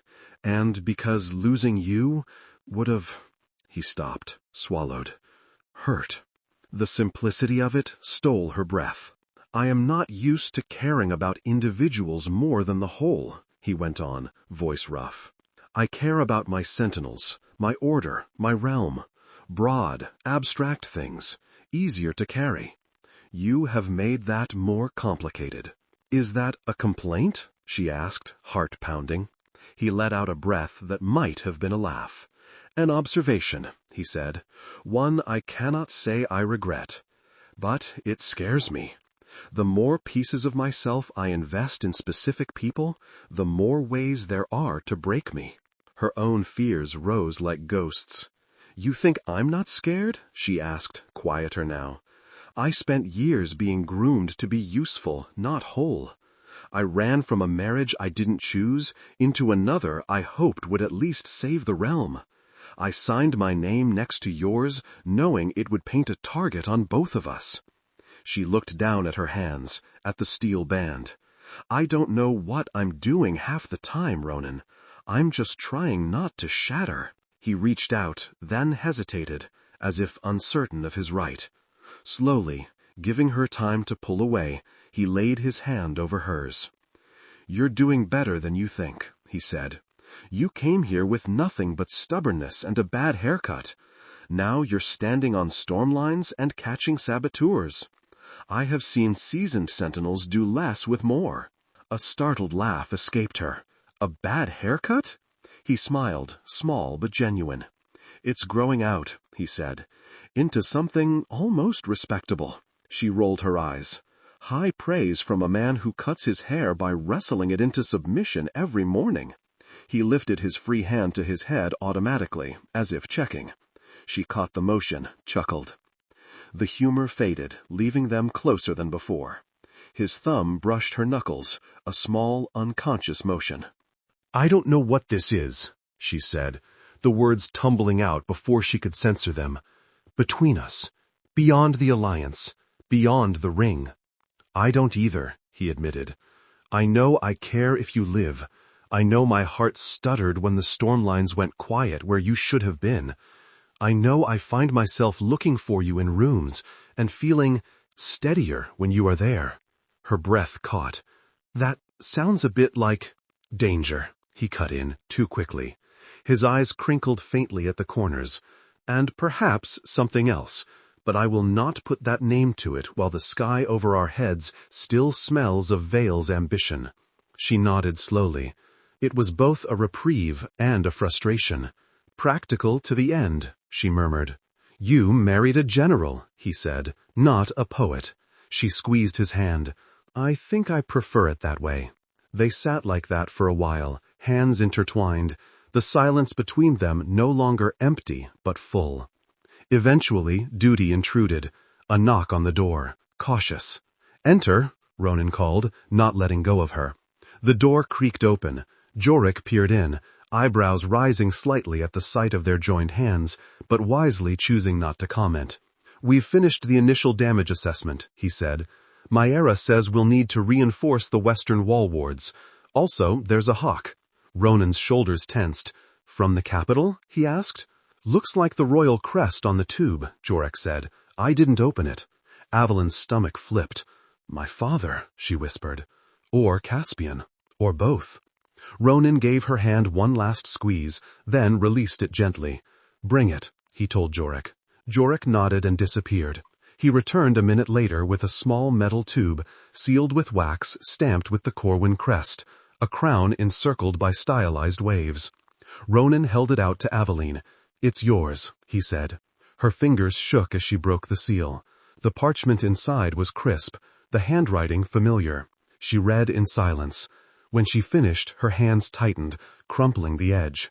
"Well?" Ronan asked, softly. She swallowed hard. "He expresses regret for the loss of life at the bastion," she said. "Commends your swift action. Reiterates his concern over the unrest brewing among the nobles." Her mouth twisted. "He also says Caspian has publicly condemned the attack, calling it a tragic demonstration of unregulated storm magic." Ronan's expression darkened. "He's blaming us," he said. "Not outright," she said. "Not yet. But he suggests that perhaps the Sentinels' neutrality needs to be re-examined in light of recent events. He's setting the narrative. Wild storms, dangerous stormcallers, a terrified populace. Positioning himself as the solution. He also—" She hesitated, the words cutting. "He urges me to return to the capital. Says the court is uneasy. That having the princess visible would reassure them. He says our temporary alliance has served its purpose, and that further entanglement between the crown and the bastion may prove destabilizing." "Temporary," Ronan repeated, the words sour. "They want me back," she said, "under their eyes, under his." "Will you go?" he asked, quietly. She looked up, meeting his gaze over the royal seal. For the first time since she'd fled the palace, she did not feel like the girl on the balcony, rope in hand, eyes fixed on escape. She felt like someone standing on a parapet of a different sort, torn between two storms. "If I go, as I was," she said slowly, "alone, unbound, I'm a prize reclaimed, a symbol that can be spun as a concession to peace. Vale will smile and bide his time." "And if you don't?" Ronan asked. "Then I'm the princess who ran to the Sentinels and refused to come back," she said. "Vale will call it kidnapping, rebellion. He'll use it to drive a wedge between the court and the bastion." There was no clean path, only different kinds of danger. "What if," she said, heart pounding, "I don't go back as I was?" Ronan's brows drew together. "Meaning?" "Meaning," she said, voice steadier than she felt, "I don't return as their wayward daughter, ready to be tucked back into place. I return as the Storm General's wife, as someone who stood on the walls and helped stop Vale's attack, as a representative of the bastion, not a possession of the court." "And you believe they would accept that?" he asked. "They'll have to," she said, "publicly at least. If they reject me, they reject you, reject the Sentinels. That's not a step most nobles will take lightly. They like having you between them and external threats." "You're proposing we go to the capital," he said, the words heavy. "Together?" "It's the only way to control any part of this narrative," she replied. "We can't fight shadows from up here forever. At some point, we have to drag them into the light." Silence fell. The wind outside rattled the shutters, as if reminding them that the sky still hovered, waiting. "It's madness," Ronan said eventually. "Undoubtedly," she agreed. His gaze held hers, searching, weighing. "We've survived one of Vale's storms," he said. "Perhaps we can weather the courts." Her heart leaped. "Is that a yes?" "It is a consideration," he said, though the corner of his mouth twitched. "We will need a plan, allies, proof of his splicing.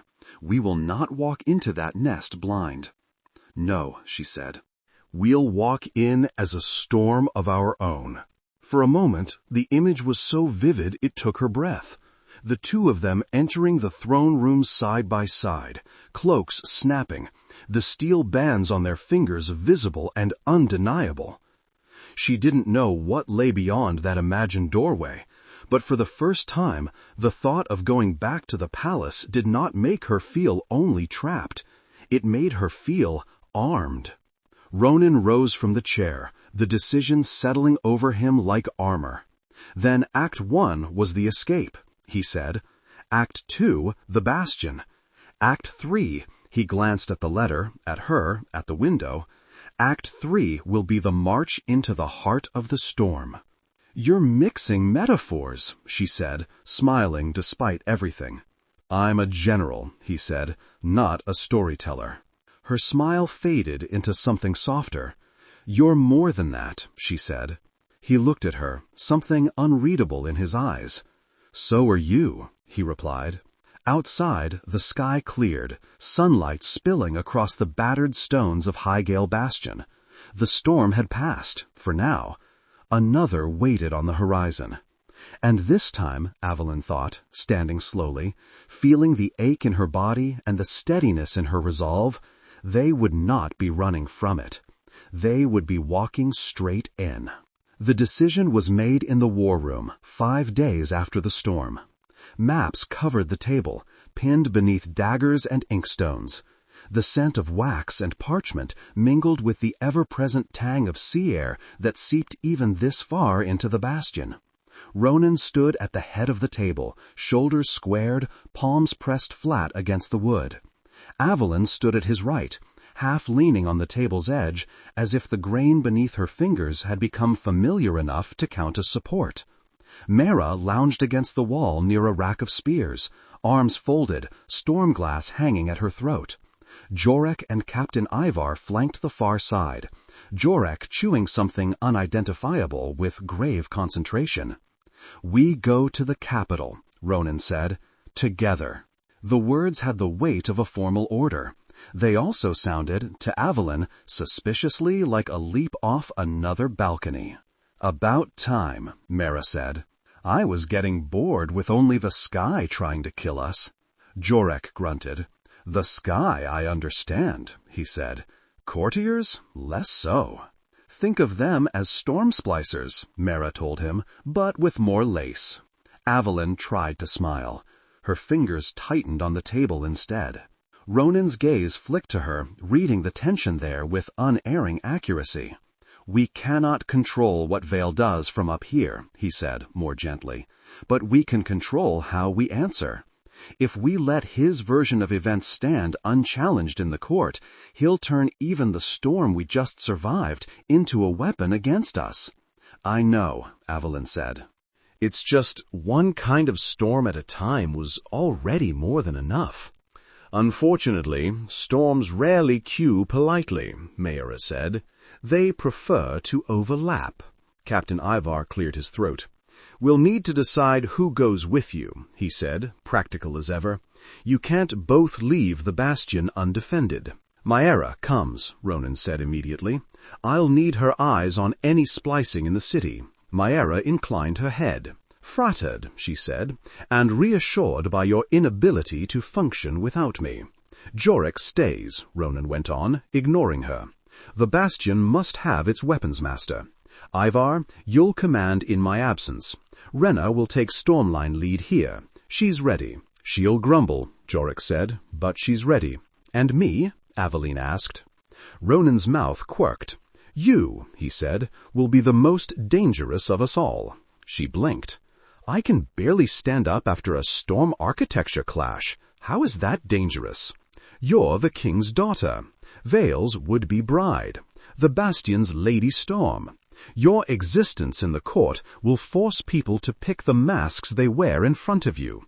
That makes you dangerous." "Or stupid," Jorek muttered, "if they pick the wrong mask." Aveline looked down at her ring. The steel band gleamed dully in the candlelight. "Will they even let us in?" she asked. "The nobles? The king?" "They can't bar the gate to a princess returning with the general of the Tempest Sentinels," Ronan said, "not without causing the kind of public spectacle they loathe. Caspian will spin this as him calling you to heel and you obeying," Maera added, "at first. Then we show our hand." "And that hand is?" Aveline asked. Ronan tapped a parchment near the center of the table. "Proof," he said. "Our watcher's reports. The cracked stormglass rods we retrieved from his estate's last shipment." Aveline caught her breath. "You have them?" "We intercepted one of his caravans," Ivar said, "under pretense of checking for signs of banditry. The guards were careless. We confiscated the rods for safety." "We'll present them to the king," Ronan said. "Show that Vale is engaging in outlawed storm splicing on a scale that nearly destroyed the bastion. We'll frame the attack not as wild stormcallers gone rogue, but as a deliberate act of treason." "If we can't convince the nobles he's a threat to their power," Mayera said dryly, "we'll convince them he's a threat to their property. That tends to move things along." Aveline blew out a slow breath. "And if my father refuses to listen?" she asked. "If he chooses to see this as you overstepping, or me being foolish? Then we will make it very clear to the court that their princess is under threat, from Vale, not from the bastion."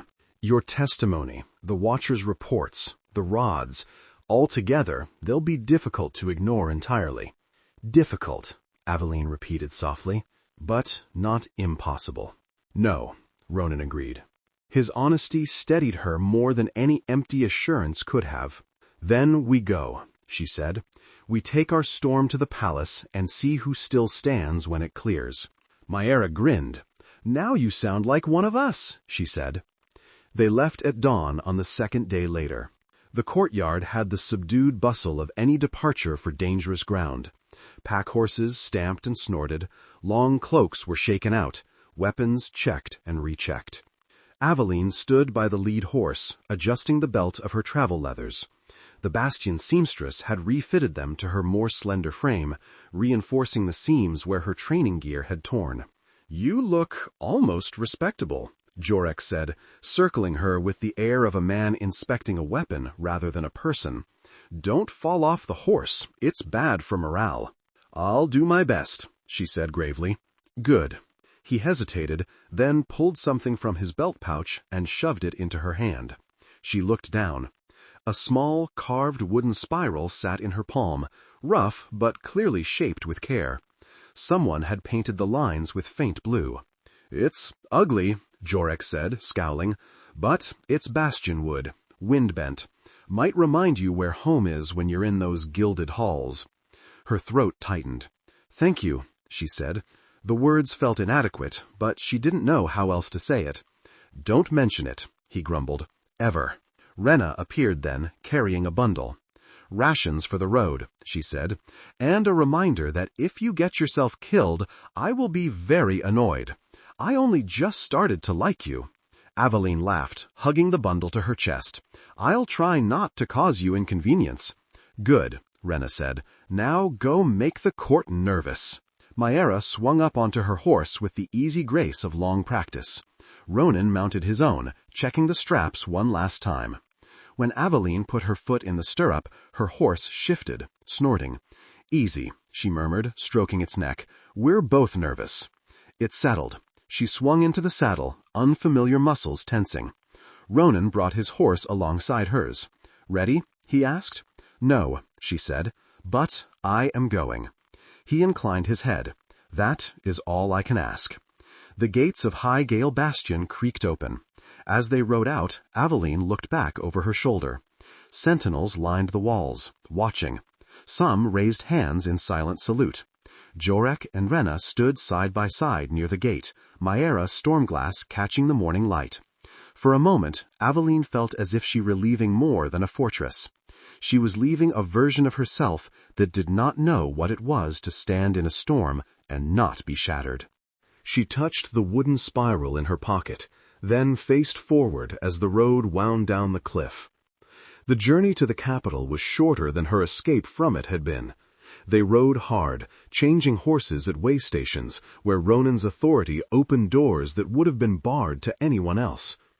The countryside rolled by in a blur of fields and towns, banners stirring over manor houses, smoke rising from village chimneys.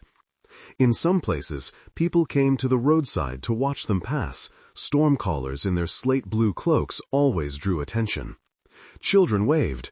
Some made the old sign against bad weather. Aveline saw curiosity, wariness, a few outright glares.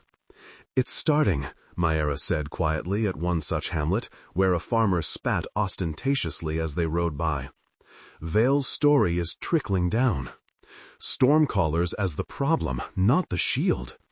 "We'll change it," Aveline said, though the farmer's scowl stayed with her long after the village slipped from view. Ronan rode in silence much of the time, his gaze scanning the horizon, as if expecting trouble on every rise. Once, as they camped by a shallow river, she found him standing knee-deep in the water, eyes closed, hands spread slightly. "Anchoring," he said when he sensed her watching. "The sky feels different here, closer to the king's seat, the storms. Listen." "Listen to what?" she asked, stepping to the bank. "Power," he said simply. "It always gathers around whoever holds it, or thinks they do." "Will it listen to my father?" she asked. "Yes," he said softly, "in its way. It will listen to you as well." "And Vale?" she said, unable to keep the bitterness from her voice. "And Vale," he agreed. She watched the current swirled around his legs. "When we stand in that hall," she said, "what do we say first?" "The truth," he said, "that you came to the bastion of your own will, that the storm that hit us was engineered, that the rods we bring are proof of outlawed magic." "And when they don't want to hear it?" she asked. "Then we make it impossible to pretend they haven't," he said. "How?" He opened his eyes, looked at her. "By making sure the storm is not just outside their windows," he said, "but in the room with them." It sounded like madness. It also sounded like the only way. The capital rose from the plains like a dream she'd tried to forget. White stone walls, banners snapping, the glint of sunlight on gilded spires. The city spread outward from the palace like a fan, its streets winding and branching. As they approached, the palace gate guards straightened, hands flying to weapons. Their gazes flicked from the sentinel cloaks to Aveline's face, then to the steel band on her finger. One of them, Sir Lorien, a knight she recognized from childhood, swallowed visibly. "Your Highness," he said, dropping to one knee.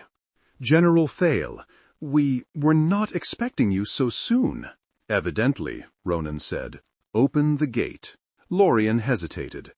"We should announce your arrival." "You just did," Aveline said. "Open the gate, Sir Lorien, unless you intend to explain to the king why you barred his daughter's path." Color rose in his cheeks.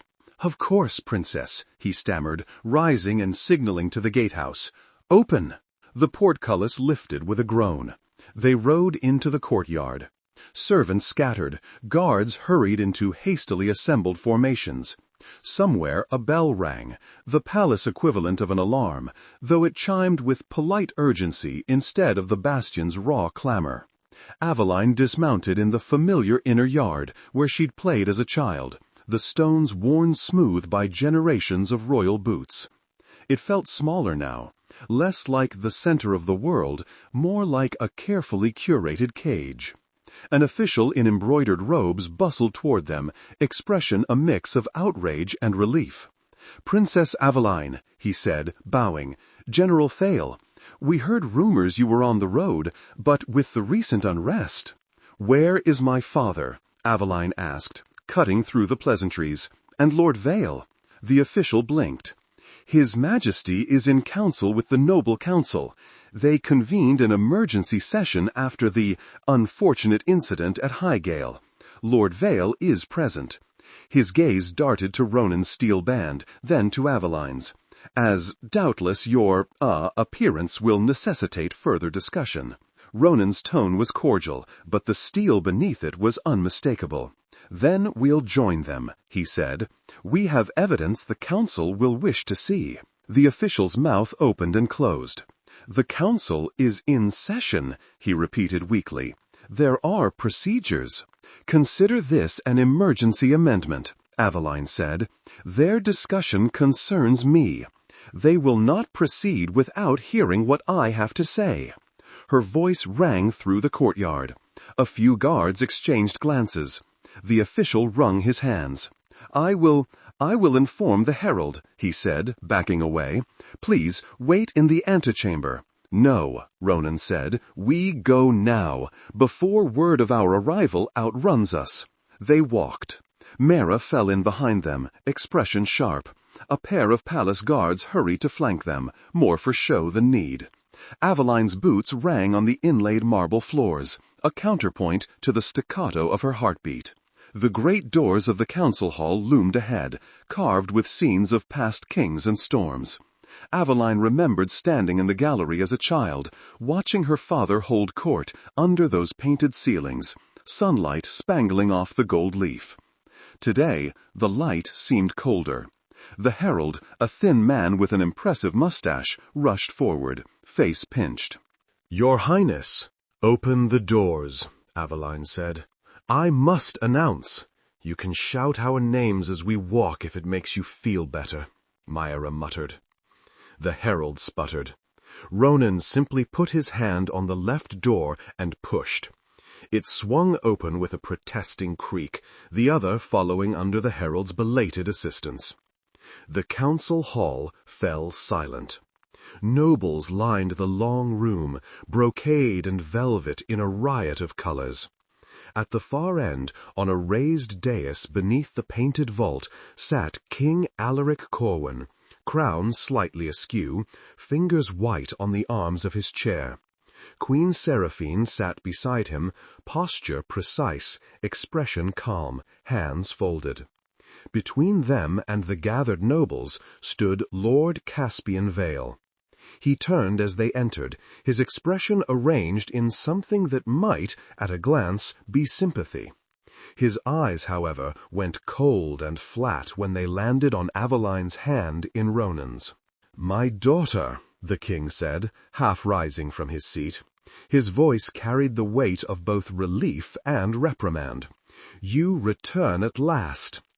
Aveline walked to the midpoint of the hall, Ronan a pace beside her, Myra a step behind. They stopped there, between the dais and the cluster of nobles. "I return of my own will, father," she said, "as Princess of Corwyn, and as the wife of General Ronan Thale." A murmur rippled through the room. Eyes dropped to their hands, to the matching bands. Caspian's smile thinned. "We received word of your impulsive union," he said.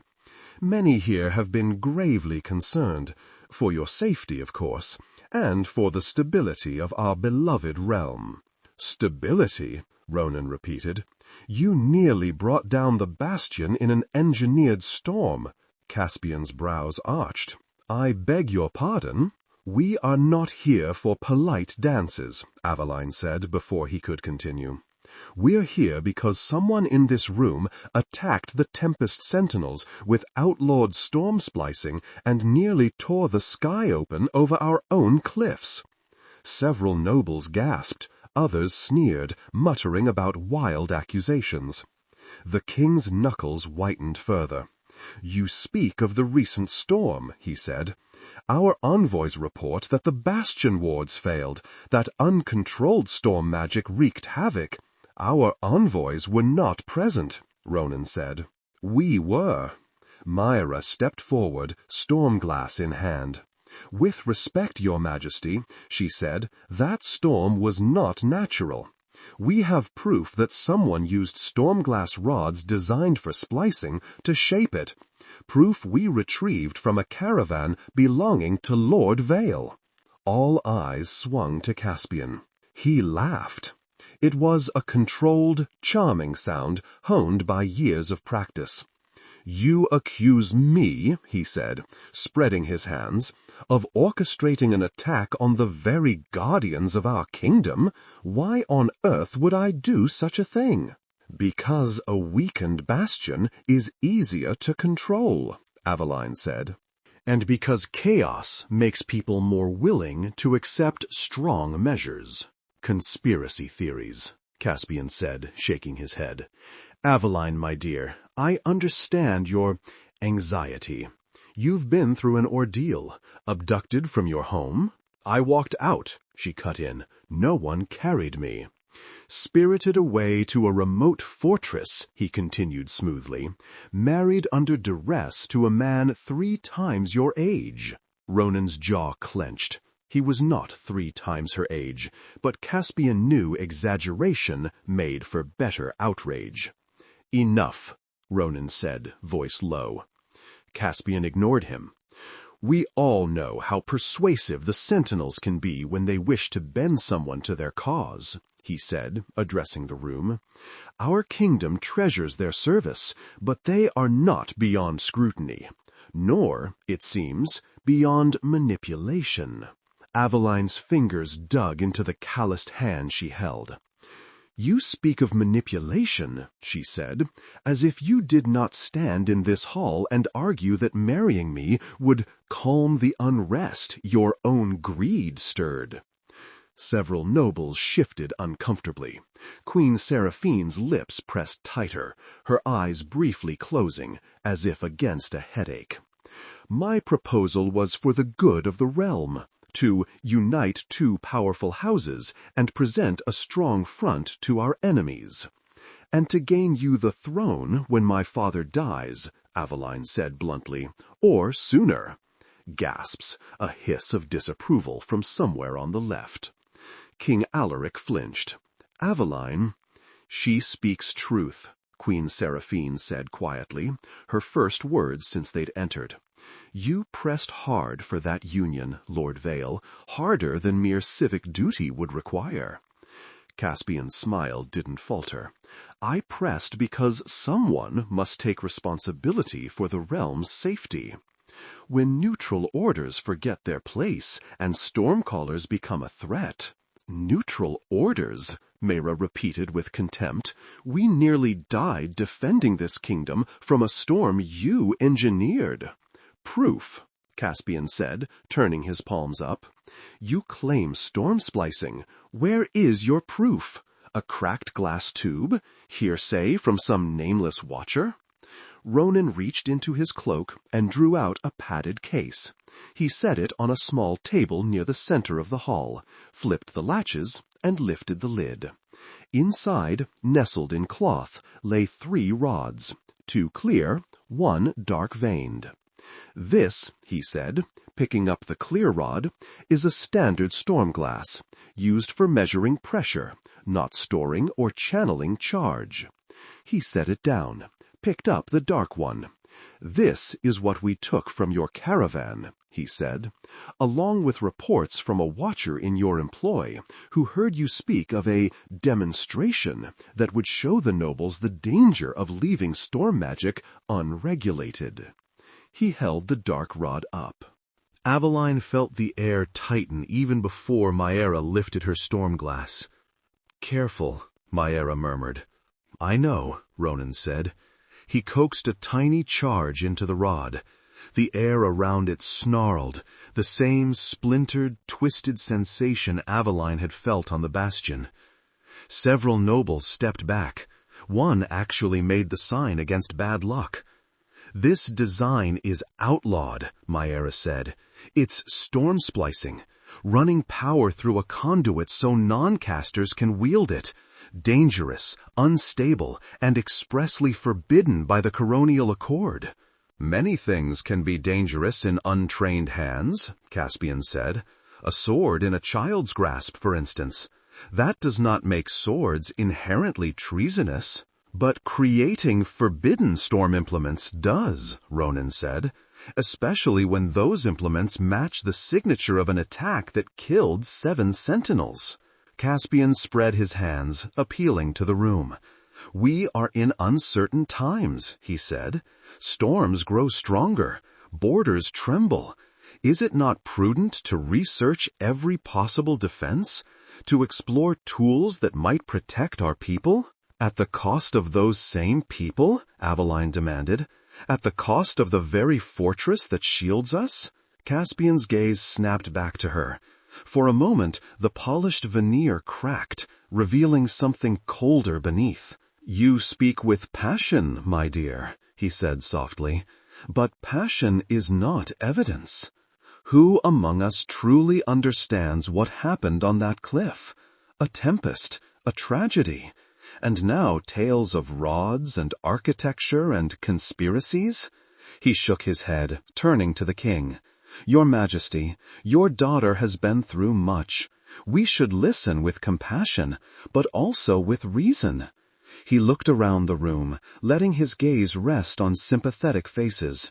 What we do know, he continued, is that the Sentinels took the princess without consent, married her within days, and now seek to present themselves as victims while bringing accusations against a noble who has only ever sought to support the crown. Aveline's hands shook. Ronan's grip tightened, steady. We do know, Caspian went on, that the bastion is not as neutral as it claims, that its commander has bound himself to the royal line in a union that gives him unprecedented influence, that stormcallers wield power no one can truly check. And you would prefer that power in your hands, Ronan said, through a marriage to the princess that would have given you a clean claim to the throne and legal control over the Sentinels' deployment. Enough, the king said, voice strained. He looked older than Aveline had ever seen him, his hair more gray than brown, his eyes bloodshot. This is not a marketplace quarrel. We will not descend into accusations shouted across the hall. He looked at Aveline. For a moment, she saw her father, not the king, a man who had once lifted her up on his shoulders to show her the first snow fell on the palace roofs. You have put me in an impossible position, he said quietly. You marry without my consent. You align yourself with the bastion during a time of unrest. You return with accusations that, if true, would mean treason, and if false, would mean you've been manipulated. The words landed like blows. Aveline straightened her spine. I may have made impulsive choices, she said, but I am not a child to be led. I saw that storm. I felt its design. I helped break it with Maera's guidance and my own aura. There is a pattern in what Lord Vale has done, pressing for marriage, stirring fear of storm magic, acquiring illegal rods, and now pretending to be the only man who can protect you from the chaos he helped create. Caspian's expression cooled. You always were imaginative, he said. This is not imagination, she snapped. It's survival. Queen Seraphine spoke then, voice calm but firm. Alaric, she said to the king, we cannot ignore what has been brought before us. If we are to dismiss their claims, we must do so in good faith, not because it is uncomfortable to examine them. King Alaric rubbed his forehead. What would you have us do? He asked. Test it, Seraphine said simply. We have stormcallers not bound to the bastion, court mages who can examine these rods. We have records of recent storms. Compare signatures. If what Maera says is true, the pattern will match. Murmurs of agreement and dissent rose. Caspian's jaw tightened, though his voice remained smooth. By all means, have your mages poke at the rods, he said. I have nothing to hide. He spread his hands, innocent. In the meantime, we must address the more immediate concern. He turned to the assembled nobles. Our princess, he said, precious to us all, has been taken into a union that may not be entirely voluntary. The bastion is a remote place. The general is a persuasive man. Who among us can say what pressures were applied? Ronan's posture stiffened. Aveline's heart lurched. I invoke, Caspian said, the right of clarification. The hall went very still. Aveline knew that term. It was old, older than the Sentinels. A legal mechanism by which a noble or royal union could be examined for coercion. If coercion were proven, or even strongly suggested, the marriage could be nullified. Caspian's eyes glittered. Let the princess speak. Under oath, he said. Let her tell us whether she was pressured into this marriage. Let the general swear that he did not use his position, his power, his soldiers to force her hand. If their union is as noble and pure as they claim, this will only strengthen their position. And if we refuse? Ronan asked, voice glacial. Then whispers will become roars, Caspian said. Nobles will say the Sentinels have something to hide, that our princess is being held hostage. His gaze landed on Aveline, heavy with false concern. I have always wanted what was best for you, he said softly. Even now, if this union is found to be flawed, I stand ready to offer a more secure future, one in which you are cherished as you deserve. Her stomach turned. King Alaric looked torn. The rite of clarification was a tool he couldn't ignore without being accused of favoritism or of allowing hard questions to be avoided. Do you accept this rite? He asked, voice tired. Aveline felt Ronan's eyes on her, the weight of his willingness to follow her lead even here. He could refuse for both of them, force the issue into a different, harsher arena. But then the story would be his refusal, not Vale's manipulation. We accept, she said. Ronan stilled. His hand tightened briefly on hers, then he nodded, jaw set. Very well, the king said. The rite of clarification is invoked. The princess and the general will submit to questioning by the crown's chosen magistrate and mage circles. No torture, no compulsion beyond the standard oath-binding. Caspian inclined his head, as if a point had been scored. Thank you, your majesty, he said. I am certain the truth will prevail. So am I. For the first time, a flicker of uncertainty crossed his face. The questioning took place in a smaller hall, less grand, more intimate. Tapestries deadened the echoes. A circle of chalk and silver dust marked the floor, threaded through with small crystals, the binding ring, used to ensure those within spoke truth as they understood it. Aveline stood inside it, Ronan at her side. A magistrate in sober gray robes watched from a chair near the wall. 3 court mages hovered nearby, ready to monitor the circle. Mara paced just outside the line, stormglass in hand, eyes hard. Remember, she said quietly, the circle binds your words to your own understanding. It doesn't make you omniscient. If you don't know something, say so. If you're unsure, say that too. I know, Aveline said, trying to calm her racing pulse. Ronan's presence steadied her more than any magic. He stood solidly, hands relaxed at his sides, as if facing a battlefield. Nothing in his posture suggested uncertainty. She took strength from that. The magistrate cleared his throat. Princess Aveline, he said, do you swear to speak truthfully within this circle, to the best of your knowledge and belief, under the eyes of the crown and the sky? I swear, she said. The circle pulsed faintly, a soft warmth around her ankles. General Ronan Thale, the magistrate said, repeating the oath. I swear, Ronan replied. The warmth flared, then settled. Lord Vale has raised concerns, the magistrate began, that your marriage may have been entered into under duress. We are here to address those concerns. Let us begin at the beginning. He looked at Aveline. Did the general, or any sentinel under his command, remove you from the palace by force? No, Aveline said. I left on my own, without anyone's knowledge or permission. The circle hummed, approving. The mages exchanged glances. Did the general know your identity when you first arrived at Highgale Bastion? No, she said. He suspected something, but he did not know I was the princess until the aura assessment revealed my lineage. And when he learned it, the magistrate asked, did he threaten you? He confronted me, she said. He told me that my being there placed the bastion at risk. He said that by rights I should be returned. It was I who asked him not to send me back." The circle warmed again, mild as sun on stone. "General," the magistrate said, turning to Ronan, "did you at any point coerce or compel the princess into remaining at the bastion against her will?" "No," Ronan said. "I presented her with the risks.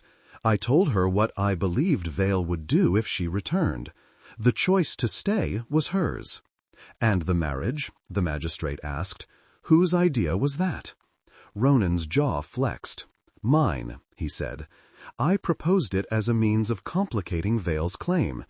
I also told her she could refuse." "Princess?" the magistrate asked. Aveline's heart beat harder, but her voice was clear. "He told me," she said, "that marrying him would make it more difficult for Vale to use my name to claim the throne. He told me he would not touch me or demand more than I could give.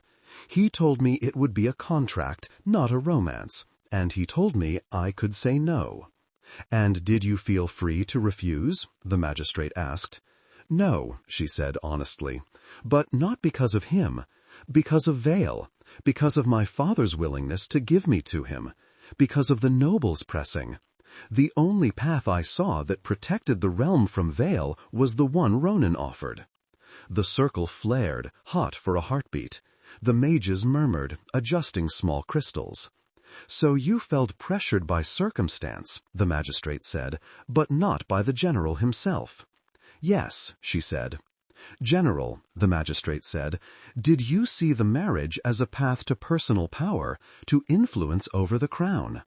Ronan's lips thinned. "I saw it," he said, "as a way to give the bastion legal grounds to resist Vale, to keep the Sentinels from being used as his private army. I was aware of the influence it would grant me." "I did not seek it for its own sake. And do you harbor any intention," the magistrate asked carefully, "of making a claim to the throne yourself through this marriage?" "None," Ronan said. The circle pulsed, warmth steady. "I have no desire to sit on a throne. My place is in the storms." One of the mages snorted softly before catching himself. The magistrate shuffled his papers. "Princess," he said, "do you currently consider yourself held against your will by the Sentinels or the general?" Aveline looked at Ronan, at the band on his finger, at the memory of his hand finding hers in the storm. "No," she said, "I consider myself allied to them, to him. It is a choice I would make again." The circle warmed so strongly she had to fight the urge to step back. It felt like the sky nodding. The magistrate's expression shifted, the lines around his mouth softening. He turned to the mages. "Any sign of oath-breaking?" he asked. The lead mage shook her head. "None," she said. "Their statements align with the circle's binding. Whatever else one might say about their judgment, they believe what they're saying." "So we're merely fools," Myra muttered under her breath, "not liars." Comforting. The magistrate sighed. "The rite of clarification is satisfied," he said formally. "There is no evidence of coercion within the scope of this circle." Caspian, watching from near the doorway, stiffened almost imperceptibly. "So their union stands," the magistrate concluded. "Whatever our personal opinions, the law must accept it." "Thank you," Aveline said. "Thank the circle," the mage said dryly, "and whatever luck convinced you to step into it." They stepped out of the ring. The faint pressure around Aveline's ankles faded. Caspian moved forward, smile tight. "Well," he said, "I suppose that settles one question, but it does not address the others, the storm, the rods." "No," Myra said, "that will require a different kind of demonstration." Aveline's stomach clenched. She knew what Myra meant. She had been turning it over in her mind since they'd approached the capital. Words would only go so far. At some point, they might have to show the court what Vale had done, not just tell them. "I will submit the rods for examination," Caspian said, surprising her. "I have nothing to fear from it." "Of course you don't," Myra said sweetly. "You only used them to almost kill us." Caspian's eyes flicked to her storm glass. For a heartbeat, the mask slipped, and Aveline saw fury there, hot and naked. Then a messenger burst into the hall, breathless. "Your Majesty," he gasped, bowing low. "A storm!"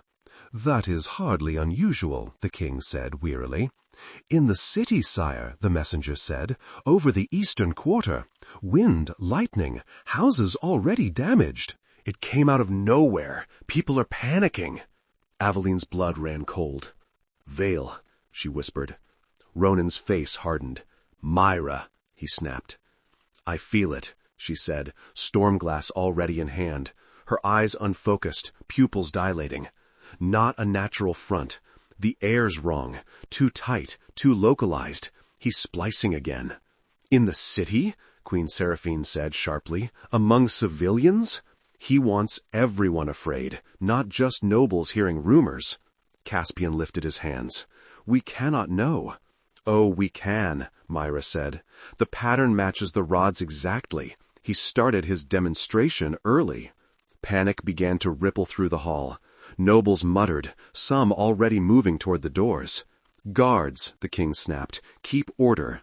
"Your Majesty," Ronan said, stepping forward, "we can stop this, or at least blunt it, but we'll need access to the highest vantage point and your authorization to override the city wards."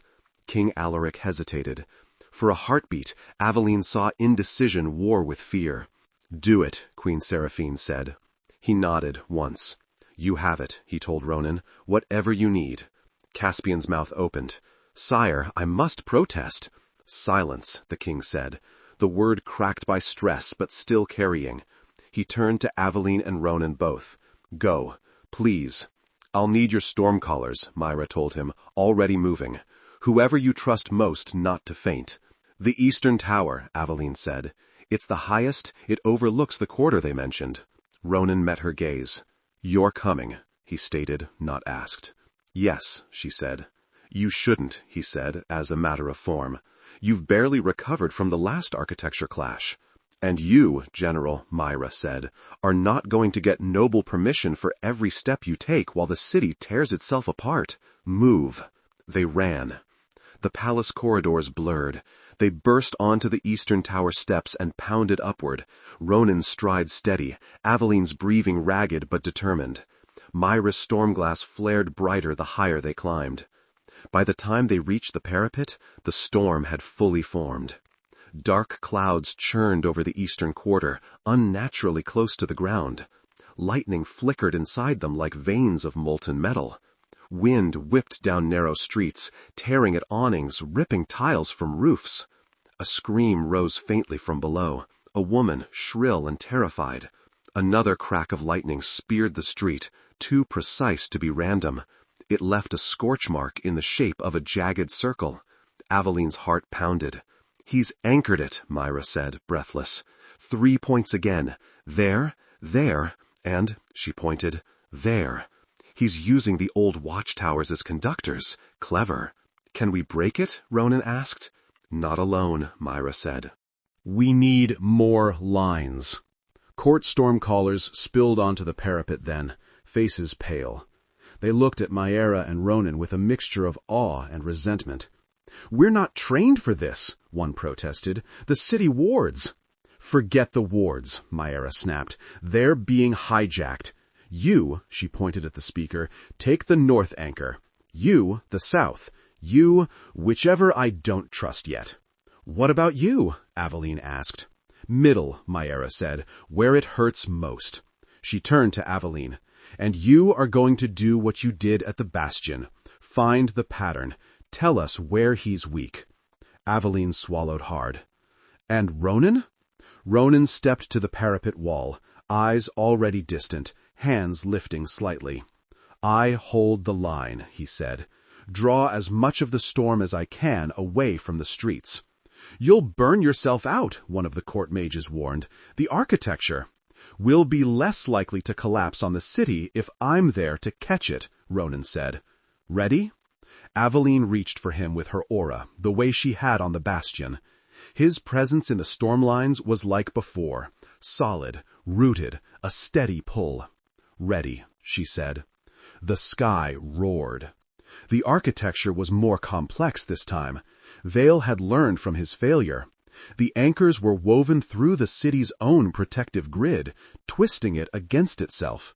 The storm lines felt tangled, snarled, like a knot in a tapestry. Aveline probed cautiously, searching for the distinctive splintered pattern of the rods. There it was, threaded through the natural currents, crunching the smooth flow into jagged channels. "He's bound it to the ward grid," she said through gritted teeth. "If we tear too hard, the wards go down entirely." "Then we don't tear," Maera said. "We untie." "Untie?" Aveline repeated faintly. "In the middle of a storm?" "It'll keep your mind off the screaming," Maera said. "North anchor first. On my count."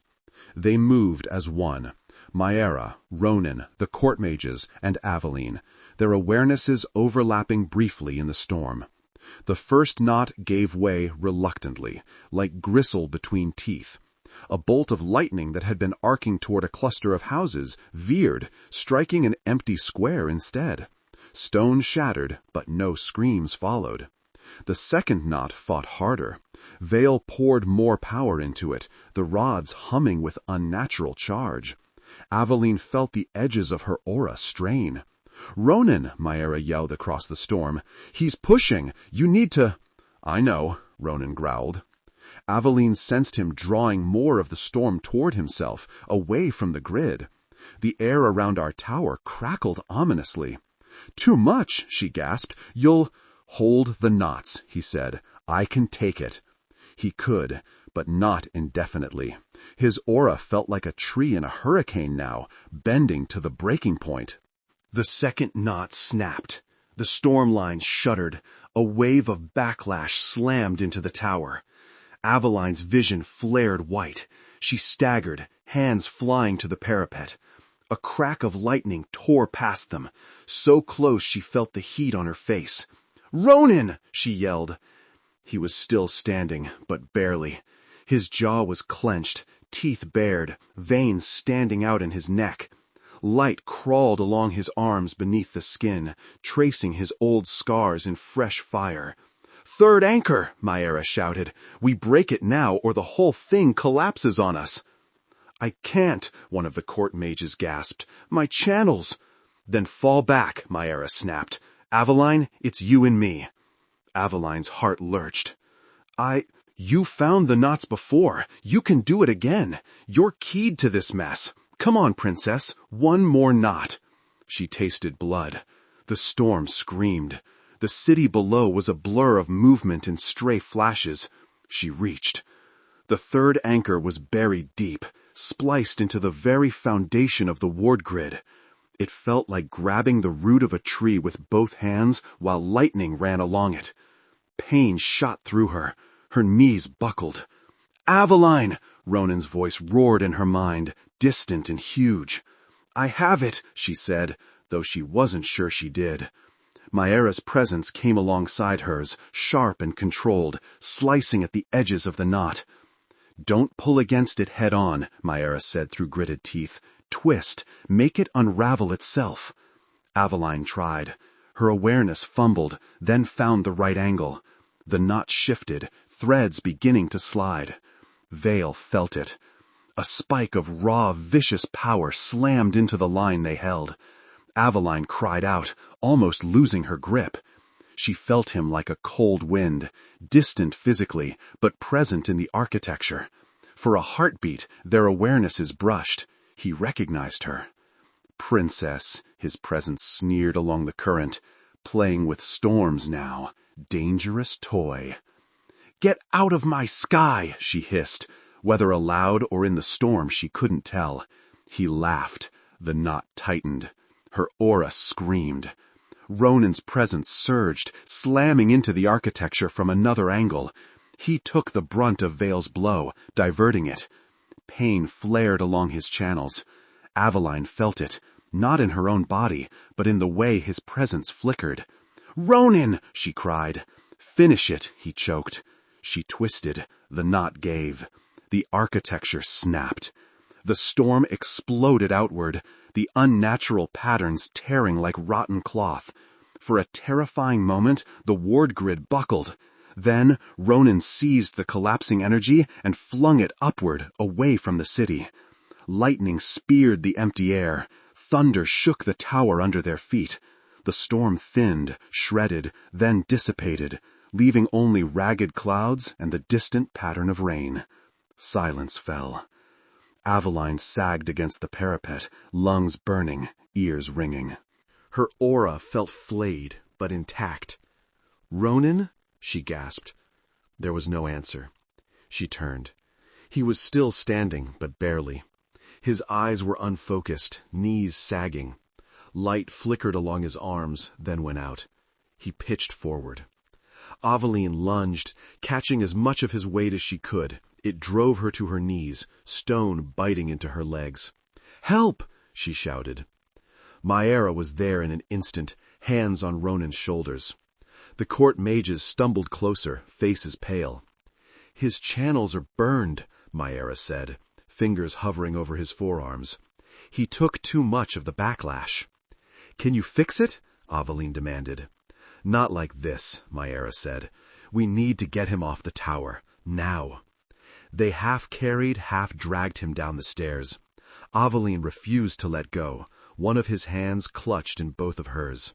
"Stay with me," she whispered as his head lolled. "You don't get to leave, Ronan. Not now." In the makeshift infirmary prepared below, healers rushed forward. They laid him on a pallet, cutting away his sleeves. Aveline drew in a sharp breath. His arms were a map of old lightning scars. Now, fresh burns traced over them, angry red and white, branching like trees. "He'll live," one of the healers said, voice grim. "But his aura—" "What?" Aveline pressed. "Stormburn like this can change things," the healer said. "He may not be able to channel at the same level, or at all. We won't know until the burns heal." Aveline's stomach dropped. No storm calling? For Ronan, that would be like losing a limb. More. "No," she said irrationally. "No, there must be something." "We'll do what we can," the healer said, "but some damage cannot be undone." Maera pulled Aveline aside. "Listen," Maera said quietly, hands on her shoulders. "Panicking won't help him. What you can do is make sure this doesn't get spun into a story where the Bastion attacked the city." "How?" Aveline asked, voice shaking. "Go back to the hall," Maera said. "Tell them what we did, what Vale did. Do it while the smoke is still rising, so they can't pretend not to see it." "I can't leave him," Aveline said. "If we don't seize this moment, everything he burned himself for will be wasted. He'd be furious. You know he would." Aveline closed her eyes. She did know. She looked down at Ronan. His face was pale, lips pressed tight, even unconscious, as if he refused to let go of control even now. "I'll come back," she whispered, squeezing his hand. "I promise." She stood, legs trembling, and walked back toward the council hall. The nobles were already gathering in the great hall when she arrived, voices loud, faces flushed. Word of the storm, and its abrupt end, had spread faster than any hawk. Aveline walked straight down the center, still in her storm-scorched clothing, hair a wild mess, burns visible along her forearms where her sleeves had ridden up.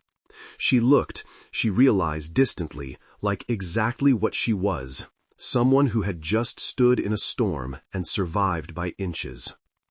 The room quieted as she approached. "My lords, my ladies," she said, voice carrying more strongly than she felt. "If any of you wish to claim what just happened in your streets was a natural storm, I invite you to step out onto the eastern parapet and tell that to the scorched wardstones." Uneasy laughter rippled, quickly dying. "The storm was engineered," she went on. "Storm-spliced using illegal rods, anchored to your own ward grid. It was designed to frighten you, to show you what unregulated storm magic can do, and then to offer you a solution." She looked straight at Caspian. A strong hand to take control of the stormcallers, to leash the bastion, to put one man at the center of every storm. Caspian's gaze was cool and assessing, but she saw the tightness at the corners of his mouth. "You have no proof it was my hand on the rods," he said. "Storm splicing is outlawed. Anyone could—" "The pattern matches the rods we took from your caravan," Myra said, stepping into the hall, stormglass in hand, hair disheveled. "Ask your own mages. They felt it. They helped us break it." The court mages nodded reluctantly. "The signature is the same," the lead mage said. "The rods we examined resonate with the residue in the ward stones. Whoever did this used that design." "And who else," Aveline asked, "has been quietly acquiring stormglass rods of that design? Who else argued loudly that uncontrolled storm magic was the greatest threat to the realm, then had a convenient demonstration ready? Who else insisted on a union with the princess to stabilize things?" Eyes turned to Caspian. Some looked troubled now, others calculating. Caspian lifted his chin.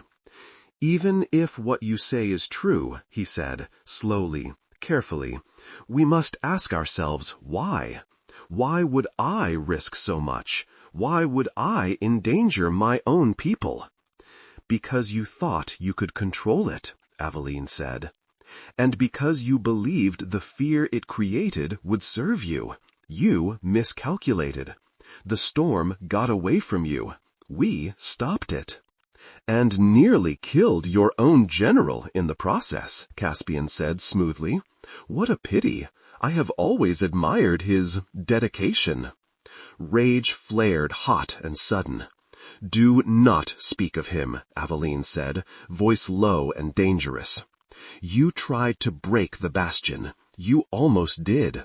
But you didn't account for the fact that storms are not yours to command." She stepped closer, so that only a few feet separated them. "You see people as pieces," she said, "storms as tools. You thought you could make the sky bow. Today it answered you, not with obedience, with backlash." Caspian's lips thinned. "Pretty words," he said. "Dramatic, but words. Where is your proof that I orchestrated this? A pattern? A feeling? Do we condemn nobles now on the basis of their enemies' intuition?"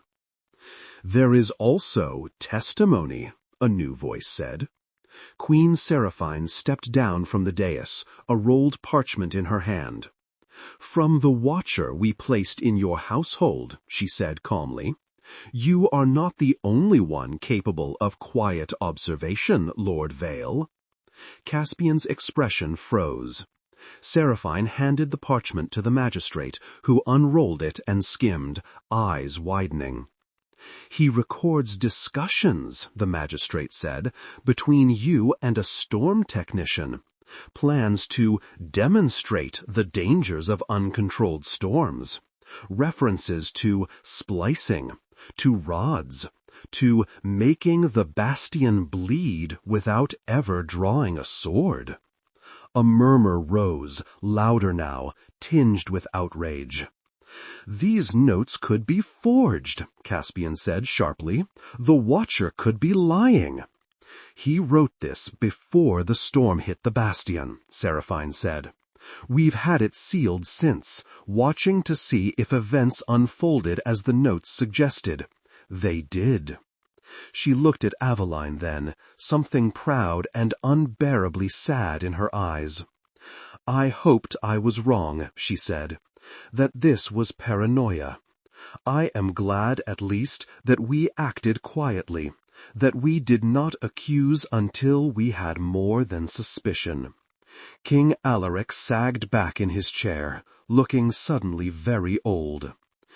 "Caspian Vale," he said, voice hoarse, "you stand under grave suspicion, storm splicing, endangering my people, attempting to manipulate the crown through fear." Caspian's charm vanished, his eyes went flat and cold. "You are weak," he told the king. "You let storms and children dictate your actions." Guards moved in, hands on hilts. He didn't flinch. "You all cling to neutrality," he said to the room, "to treaties, to careful balances. The world is changing. Storms grow wilder, borders less secure. You need someone willing to do what must be done, to seize power and use it. You could have had me as an ally. Instead, you throw me to your stormcallers like a sacrificial goat. Remember that when the next tempest tears at your walls." "Take him," the king said, voice shaking. Guards seized Caspian's arms. He didn't struggle. He simply looked at Aveline as they dragged him away. "This isn't over," he said quietly. "Storms don't care who thinks they're in charge." Aveline held his gaze, muscles trembling. "No," she said, "they don't. That's why you were never fit to command them." He laughed once, soft and bitter, then was gone, hauled from the hall. Silence fell like a dropped curtain. People began to speak at once. The hall filled with noise, outrage, fear, relief, opportunistic repositioning. Aveline stood very still in the center, the chaos swirling around her. Her father descended from the dais, Queen Seraphine at his side. "Aveline," he said, voice thick, you have saved us. Again." His words should have warmed her. Instead, they stung. "Not me alone," she said. "Ronan, Maera, the Bastion, the court mages, the people who will spend weeks repairing the damage in the Eastern Quarter." Alaric nodded, eyes glistening. "Yes, them too." Seraphine stepped closer. "You also saved yourself," she said quietly. "You chose your storm." Aveline's throat tightened. "I ran from you," she said, "from the palace." "You ran from being used," Seraphine corrected softly, "not from us. I wish I had been stronger, so you did not feel you had to." Aveline swallowed. "And now?" she asked. "What do you do with a daughter who married the Storm General and helped topple your strongest noble?" "What we should have done all along," Seraphine said. "Listen to her." Alaric sighed. "I don't know if I will ever fully understand storms," he said, "or you. But I see now that I cannot treat you as a line on a treaty. You have proved yourself more than that." He looked at Ronan's empty place beside her, brow furrowing. "The general?" he asked. "Burned," Aveline said. The word tasted like ash. His aura may never be the same. Regret flashed across the king's face. "He risked that for my city," Alaric said. "For your people," Aveline corrected, "not for a throne." "Then we are doubly indebted," he said. She should have taken comfort in that. Instead, grief pressed at her ribs. "I need to see him," she said. Seraphine touched her cheek, fingers light. "Go," she said. "We'll handle the rest." Aveline nodded, turned, and walked out of the hall, the nobles' voices fading behind her. Ronan lay where she'd left him, in a quiet room off the infirmary, away from the worst of the noise. Someone had cleaned the burns and wrapped his arms in fresh bandages. His chest rose and fell evenly now. The sharp lines of pain around his mouth had eased. He looked, Aveline thought, almost peaceful. It frightened her. She sank onto the stool beside his pallet, the weight of the day finally crashing down on her shoulders. "You look worse than I do," he said. Her head snapped up. His eyes were open, watching her, tired but clear. Relief hit so hard it was almost painful. One hand flew to her mouth. The laugh that escaped was half sob. "You're awake," she managed. "So it seems," he said. His voice was rough, as if he'd swallowed gravel. "The healers are annoyed. They wanted more time to poke at me while I was unconscious." She leaned forward, hands trembling. "You burned yourself out," she said. "They say your aura hurts like hell," he said. "Feels different. Quieter." "Quieter?" she echoed, dread twisting. He flexed his fingers carefully. "The storm is still there," he said, "farther away, like a river I can see but not touch. Maybe I just need time. Maybe not." Her throat closed. "I'm so sorry," she whispered. "For what?" he asked. "For me doing exactly what I would have done whether you were there or not. Don't flatter yourself." Despite herself, she laughed. Then the laugh broke into a sob. "You almost died," she said. "If the knot had snapped wrong—" "If," he said. "I've lived with if for a long time." She pressed a hand to her eyes. "Caspian is under arrest," she said. "They have the Watcher's notes. The mages confirmed the rods. He tried to turn the storm into a weapon, and it broke in his hands." "Good," Ronan said. "He was always too fond of sharp objects." "Father accepted our marriage," she went on. "The rite of clarification cleared it. He can't nullify it without shattering half the treaties in the realm. I don't think he even wants to now. He thanked you for saving the city." Ronan's mouth twisted. "I'd like to see that in writing," he said. "Mother had a watcher in Caspian's house," Aveline added. "She didn't tell Father until she had proof. She suspected." "Your mother is a wise woman," Ronan said. "Underestimated." "Like someone else I know," Aveline murmured. He looked at her for a long moment, something soft and unguarded in his gaze. "You walked into that hall today looking like you'd been dragged backward through a storm," he said. "And you held your ground.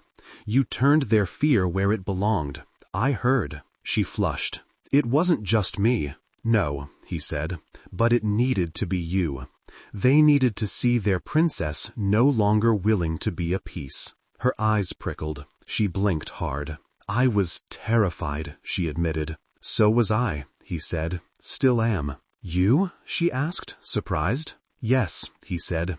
"I am afraid of what happens if my aura never recovers, of what it means if I can no longer stand on the storm lines.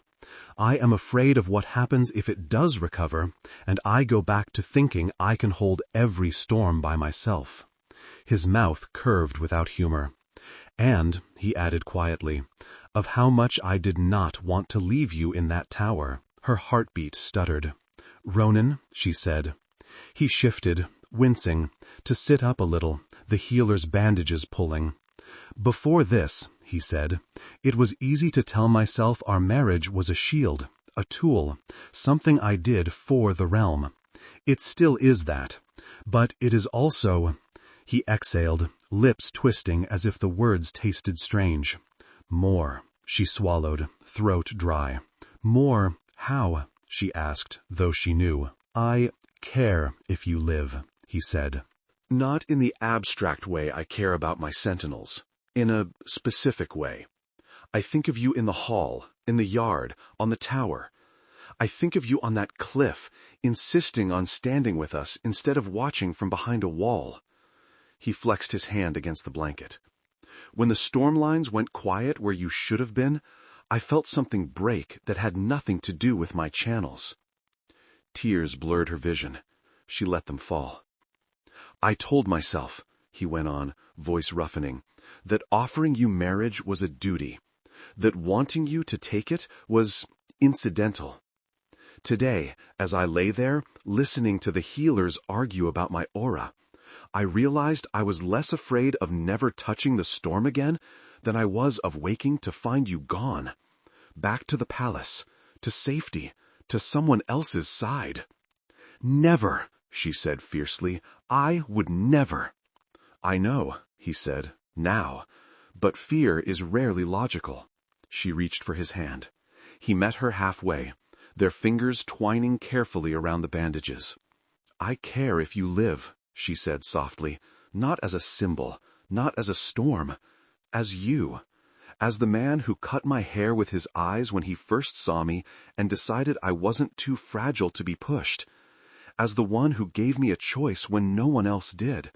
as the man who stands on storm lines until his arms burn because he refuses to let others bear the backlash alone. His breath caught. "I told you once," she said, "that I didn't know what this was between us, beyond the alliance, beyond the ring. I think I know now." His fingers tightened on hers. "Aveline," he murmured. "It's not just duty," she said, "or fear, or stubbornness. It's liking you, admiring you, wanting to make your burdens lighter, feeling my heart trip over itself when you walk into a room, wanting to choose you, not because it's necessary, but because it's what I want." She took a shaky breath. "Is it too soon to call that love?" she asked, voice almost a whisper. "Maybe, but it feels very close." He closed his eyes briefly, as if steadying himself against a wave. "When I thought you had gone from the stormlines," he said, "I realized I have not felt that kind of fear since my first storm took a friend from under my hand. I have kept myself apart since then, from everyone, even my sentinels. I told myself it was to serve them better, to not be compromised. You have compromised me thoroughly." Despite everything, she laughed through her tears. "You're welcome," she said. He opened his eyes. They were softer than she had ever seen them. "I do not know how to be anything other than what I am," he said. "A man who thinks in terms of storms and lines and sacrifices. But I would like to learn more than that, with you." She leaned forward, hard in her throat. "Is that your way of saying you love me?" she asked, a little breathless. "It is my way of saying," he said, "that if love is choosing to stand in every storm with someone, even when you are exhausted and afraid and would rather be anywhere else, then yes, I love you." The room seemed to tilt. She reached out with her free hand, bracing herself on the pallet. "Good," she whispered, "because I'm rather in love with you, too." Silence settled, warm and thick. Their hands were still clasped, fingers threaded between bandages and nerves. "May I kiss you now?" he asked, voice low. "Properly this time?" She smiled, tears drying on her cheeks. "Yes," she said. "Now seems appropriate." He lifted his hand, bandages and all, to cup her cheek. The touch was careful, reverent, as if she were something fragile and precious. She tilted her face into his palm, eyes fluttering closed. His lips met hers gently, a soft press that held all the storm and all the quiet after. There was no desperation in it, no possessiveness, only a promise, clear and steady as a bell in clean air. When they parted, her heart felt lighter and heavier all at once. "Act 4, she murmured, forehead resting briefly against his. He huffed a small laugh. "What?" he asked. "Crisis," she said. "Near loss, revelations, confrontation. It fits." He shook his head, smiling. "You and your acts," he said. "They help me make sense of things," she replied. He squeezed her hand. "Then keep them," he said. "Just remember, real storms don't care about structure." "I know," she said, "but we do, and we choose how to stand in them." Outside, the city still smoked in places. The palace buzzed with new rumors, new alignments. The bastion waited, battered but standing. Aveline sat beside Ronan's pallet, his hand in hers, and for the first time since she'd cut her hair in a gilded room and climbed out over a balcony, she felt something solid beneath the shifting lines of her life. Not safety, not certainty. Something better. A center. Someone to face the last act with. 2 weeks later, the city no longer smelled like lightning. It smelled like wet stone and plaster dust, like new-cut timber where roofs were being repaired, like the steam from vendors' pots drifting up into the palace courtyards because the people, stubborn and practical, still needed to eat. From the eastern parapet, Aveline watched scaffolds rise along the damaged quarter, little lines of motion and mended brick. Children darted along alleyways, dodging workers, chasing each other with shrieks that sounded almost like laughter instead of fear. "You did that," Queen Seraphine said softly beside her, helped them still be here to run underfoot. Aveline leaned on the parapet, the stone cool under her palms. We did, she said, and then we nearly broke ourselves doing it. Her mother's hand brushed her arm, light as a feather. Broken things can be mended, Seraphine said, sometimes stronger at the cracks. Aveline thought of Ronan's bandaged arms, of the way he'd laughed despite the pain, calling himself decorative kindling. How is he? Seraphine asked, as if reading her thoughts. Restless, Aveline said. I left him arguing with a healer about being allowed to sit up for more than 1 hour at a time. Seraphine's mouth curved. Some men don't know what to do with stillness, she said. No, Aveline agreed. He treats recovery like a siege, something to endure, not experience. And you? Seraphine asked. How are you treating it? Aveline watched a worker on a roof pause, hand shading his eyes as he glanced toward the palace towers. The city had started looking up more since the storm, as if checking, just in case, that the sky behaved. I feel, she searched for the word, suspended, she said, like I'm standing on a bridge between 2 cliffs. The bastion there, the palace here. I don't quite belong wholly to either.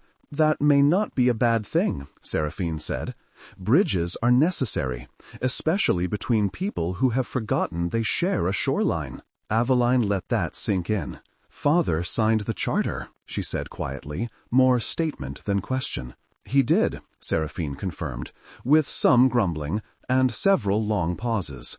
Aveline pictured the document, the ink still drying on the parchment locked in the treasury, the renewed accord between crown and bastion.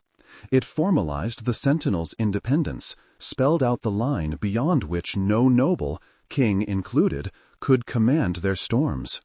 It also named a new role, Crown Liaison to the Tempest Sentinels. The title was hers. You could have refused that clause, Seraphine said, refused to be the bridge. I could have, Aveline said, and gone back to the bastion as just another Sentinel's wife, or stayed here as a princess who once touched a storm and now sits through council meetings. She shook her head. I don't want either half-life. I want both, even if it splits me a little. Her mother's fingers tightened, brief and gentle. Then you will make a new shape, she said, and we will all have to adjust around it. Below, bells chimed the hour. Aveline straightened. I should go, she said. If I'm late to my own council, Maera will mock me for weeks. Seraphine smiled. Go, she said. Make the storm listen. They held the council not in the great hall, with its intimidating painted ceilings, but in a smaller chamber halfway up a round tower. It had plain stone walls, and a narrow window that looked out toward the distant line of cliffs where, on a clear day, you could just make out the faint silhouette of Highgale Bastion. Ronan insisted on being there. He sat in a cushioned chair near the window, arms still wrapped from wrist to elbow in fresh bandages. The healers had grumbled but given up. They had learned there were some storms even they couldn't hold back. Maera stood behind him, one boot braced on the chair's rung as if ready to push him back into it if he tried to stand. Yorick loomed in a corner, uncomfortable in the court-fitted doublet someone had forced on him. Captain Ivar and 2 of the court mages completed the circle, along with King Alaric and Queen Seraphine. It was a strange gathering.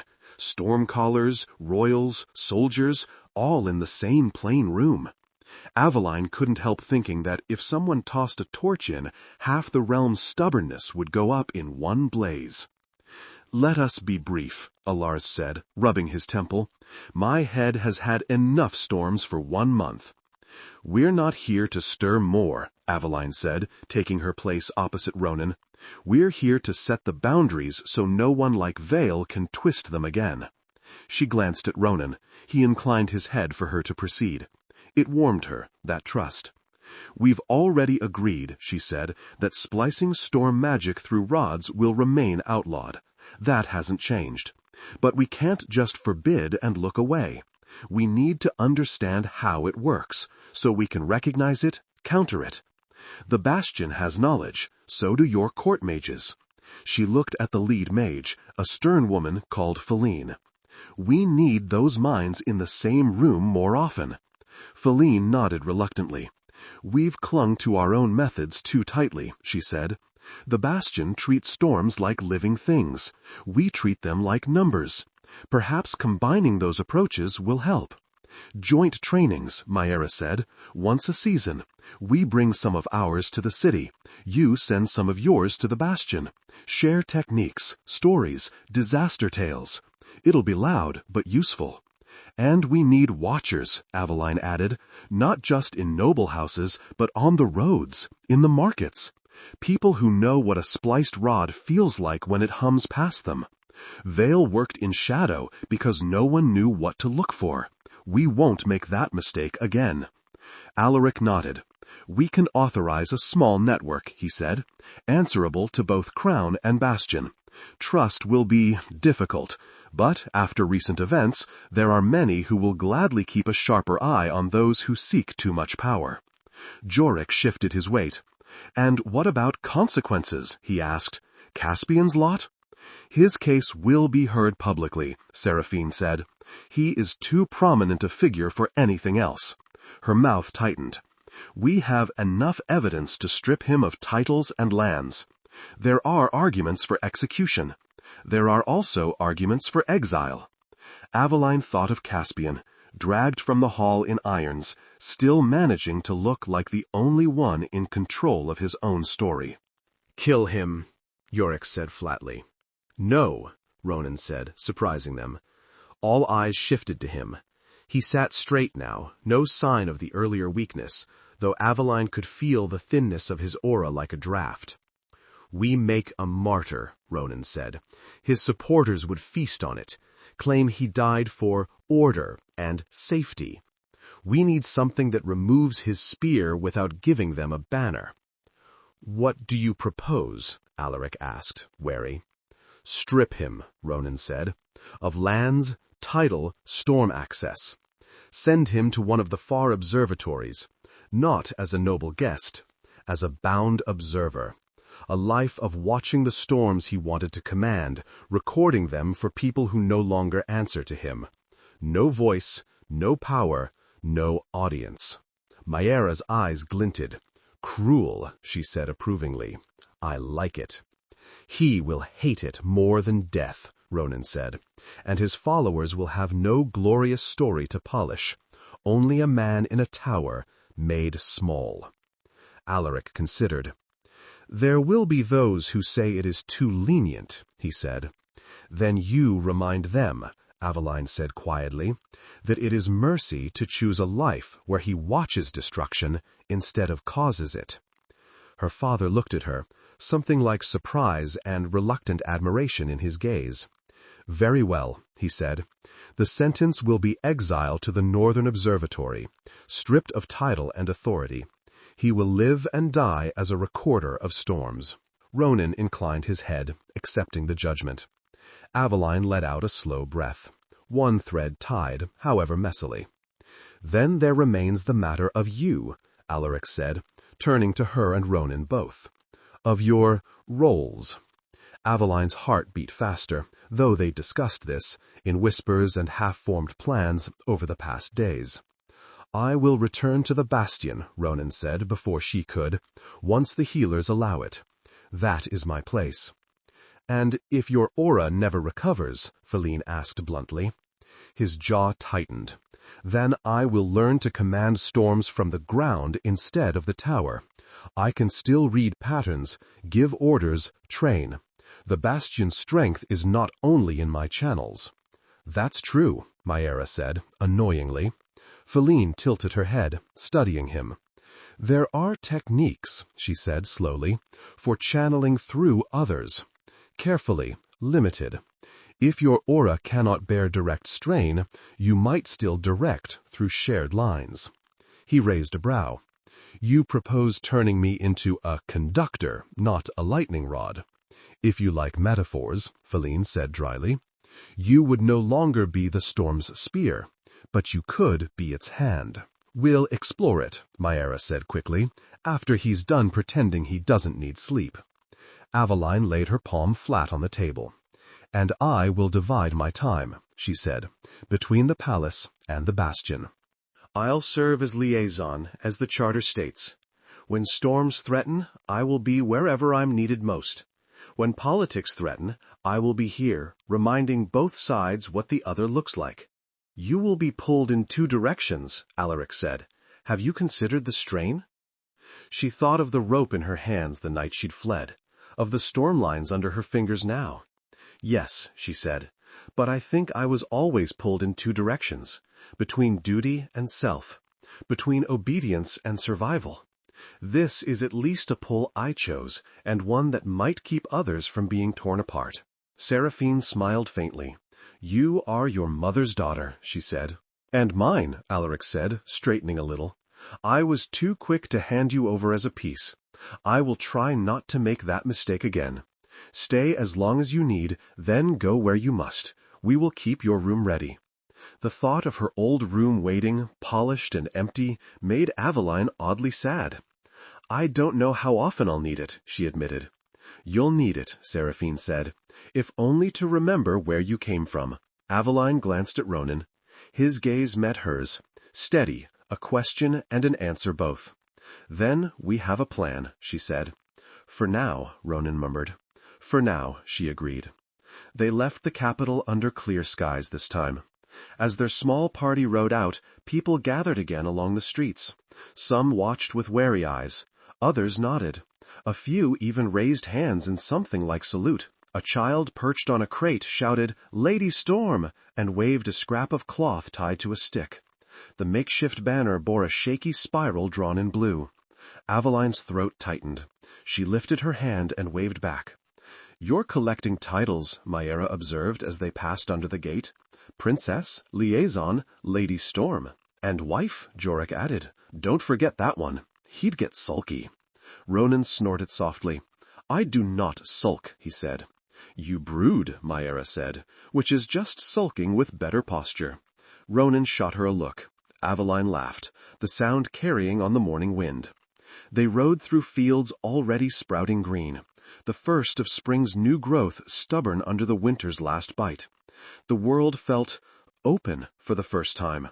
Not a cage, not a cliff, just a line of horizon they were choosing to follow. At the first night's camp, they sat together by a sensible, modest fire.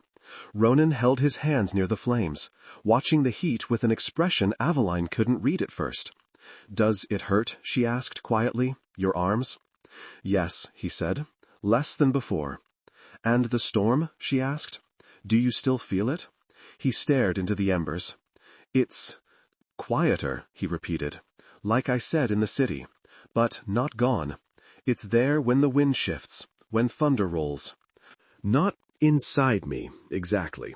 Around me. Calling. Less insistent. Or perhaps I've stopped clutching at it so tightly." She slid a little closer.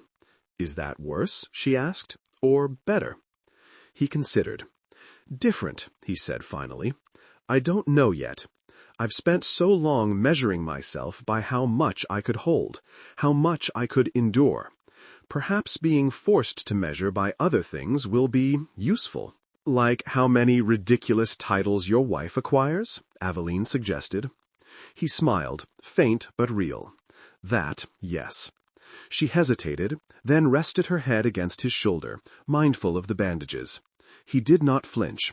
He leaned into her just enough that she felt the weight of him, solid and warm.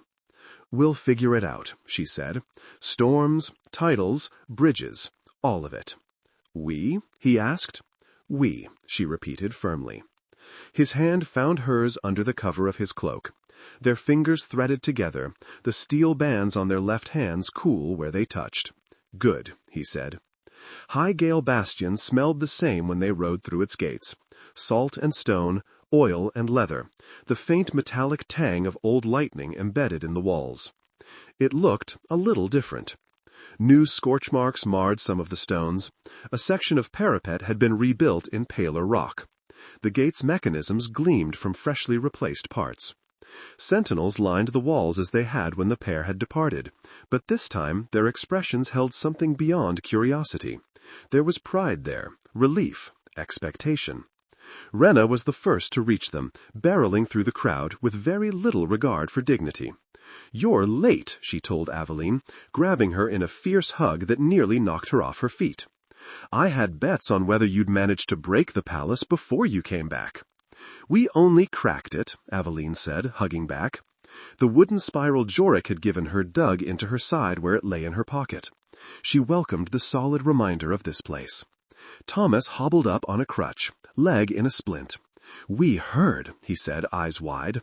"The city, the storm. People have been talking non-stop.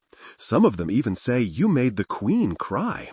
"Only a little," Maera said. "Don't tell anyone." Jorik clapped Ronan on the uninjured shoulder with deliberate gentleness.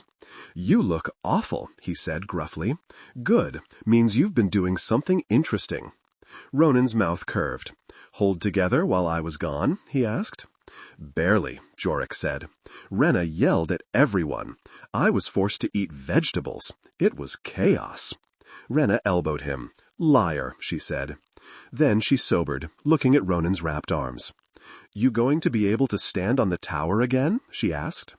Ronan's gaze flicked to the highest parapet. The wind brushed his hair, like an old friend testing the edges. "Maybe not as I did before," he said.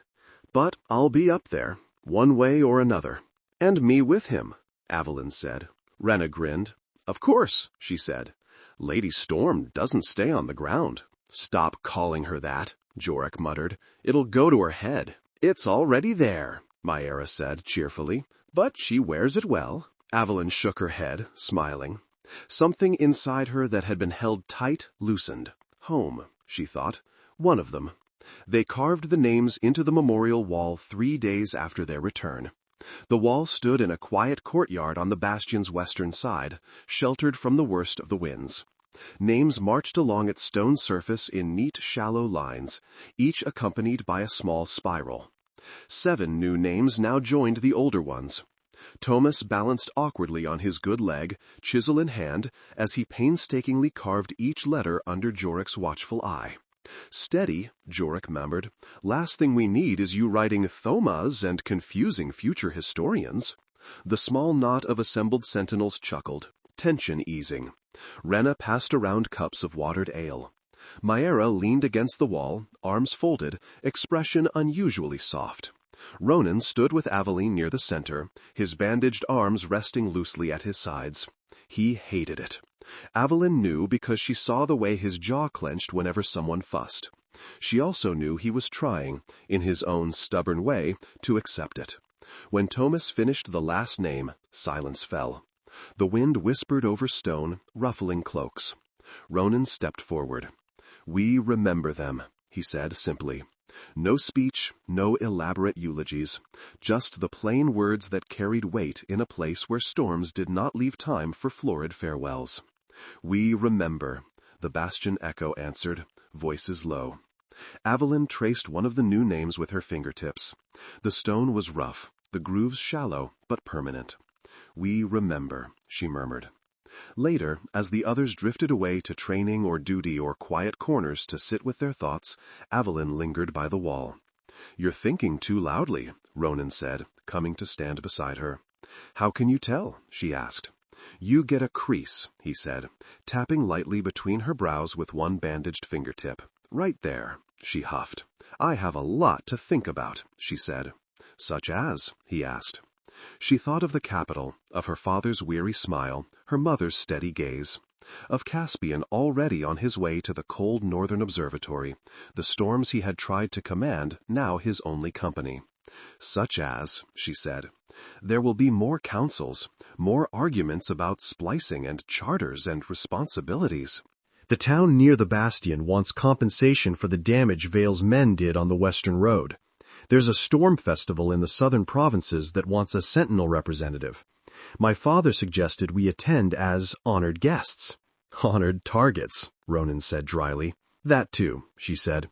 "And then there's the bastion itself. Your training, the joint sessions with Phalene's mages, the Watchers Network. I feel like I'm holding a dozen plates and waiting for the wind to knock them all down." He was quiet for a moment, then said, You remember what I told you on the tower, when you asked if I was afraid? You said fear wasn't the enemy, she said, refusing to act because of fear was. He said. I left something out. She glanced at him. You? She teased. Incomplete. I'm shocked. His mouth quirked. I mentioned storm lines, he went on. How I see them, how I stand in them. What I didn't say is that no one stands in all of them. Not even when I thought I could. He nodded toward the wall, toward the training yard beyond it, the parapets above. This place, he said, because, he said, different people stand in different lines at different times. Yorick in the yard, Meira on the towers, Ivar on the walls, Rena up there now, trying to yell at the clouds into obedience. You don't have to hold all the plates. You only have to hold the ones in front of you, for as long as you can. Then you hand them to someone else when your hands are full. You make it sound simple, she said. It isn't, he replied. But it is easier when you are not trying to do it alone. She soaked that in. You know you are talking to yourself as much as to me, she said. I am, he agreed. The wind shifted, bringing the distant cry of a hawk. Aveline looked up. High above, near the central tower, Rena stood with a storm glass, squinting at the horizon. Beside her, a smaller figure she recognized as one of Phalene's mages stood, hair whipping, hands moving as they discussed some invisible pattern. Look at that, Aveline said softly. Bridges. Ronan followed her gaze. No one has fallen off yet, he said. A promising start. She turned to him fully. And us? She asked. Where do we stand? He met her eyes. In the center, he said simply. Between bastion and crown. Between storm and stone. Between what we were and what we will become. Dramatic, she said. Blame exposure to you, he replied. She smiled, then sobered. It will be hard, she said quietly. There will be days when you are at the bastion and I am at court, and we are pulling in different directions. Times when you want to throw the charter into the sea, when I want to throw my father off the throne and run back here and never leave again. Likely, he said. We will argue, she went on, about priorities, about where to be, about how much storm is too much, about how many stairs a man with half-healed channels is allowed to climb. His lips twitched. I look forward to your enforcement of that last one, he said. Her throat tightened. Are you sure? She asked. The question had been tucked away for days, a small, sharp pebble in her shoe. That you want this? Not just the alliance, not just the charter. Me? Like this? Half court, half bastion, entirely stubborn? He did not hesitate. Yes, he said, because you are also entirely yourself. Because you are the only person I have ever met who can stand on a parapet and talk to storms as if they owe her an explanation. Because you make me less inclined to stand there alone. His hand found hers, fingers warm despite the bandages. I married you to protect the realm, he said. I stay married to you because I cannot imagine weathering any storm without you. Emotion surged up too fast to swallow. She leaned in, resting her forehead against his, drawing in his presence like a steadying breath. Good, she whispered. Because Lord Storm General's runaway bride turned liaison is too long a title to give back now. He laughed, the sound low and surprising, vibrating against her skin. Lady Storm, he said, is shorter.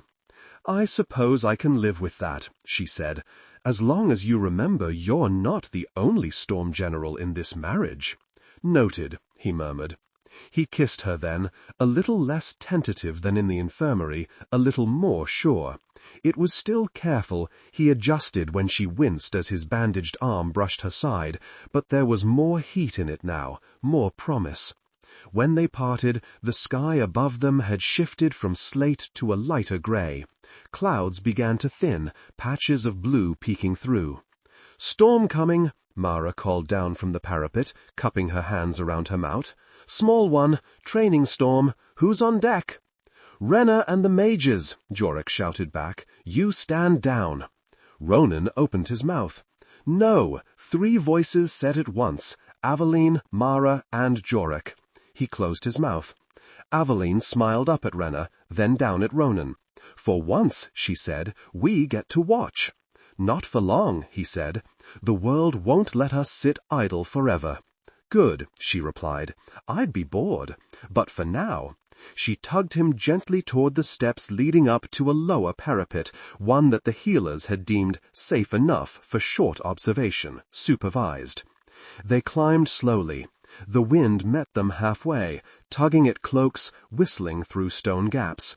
The new storm rolled in from the sea, modest compared to the ones they'd recently faced, but still carrying its own wild music. Storm coming, Mara called down from the parapet, cupping her hands around her mouth.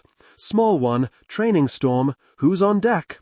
Rena and the mages, Jorek shouted back. You stand down. Ronan opened his mouth. No, 3 voices said at once, Aveline, Mara, and Jorek. He closed his mouth. Aveline smiled up at Rena, then down at Ronan.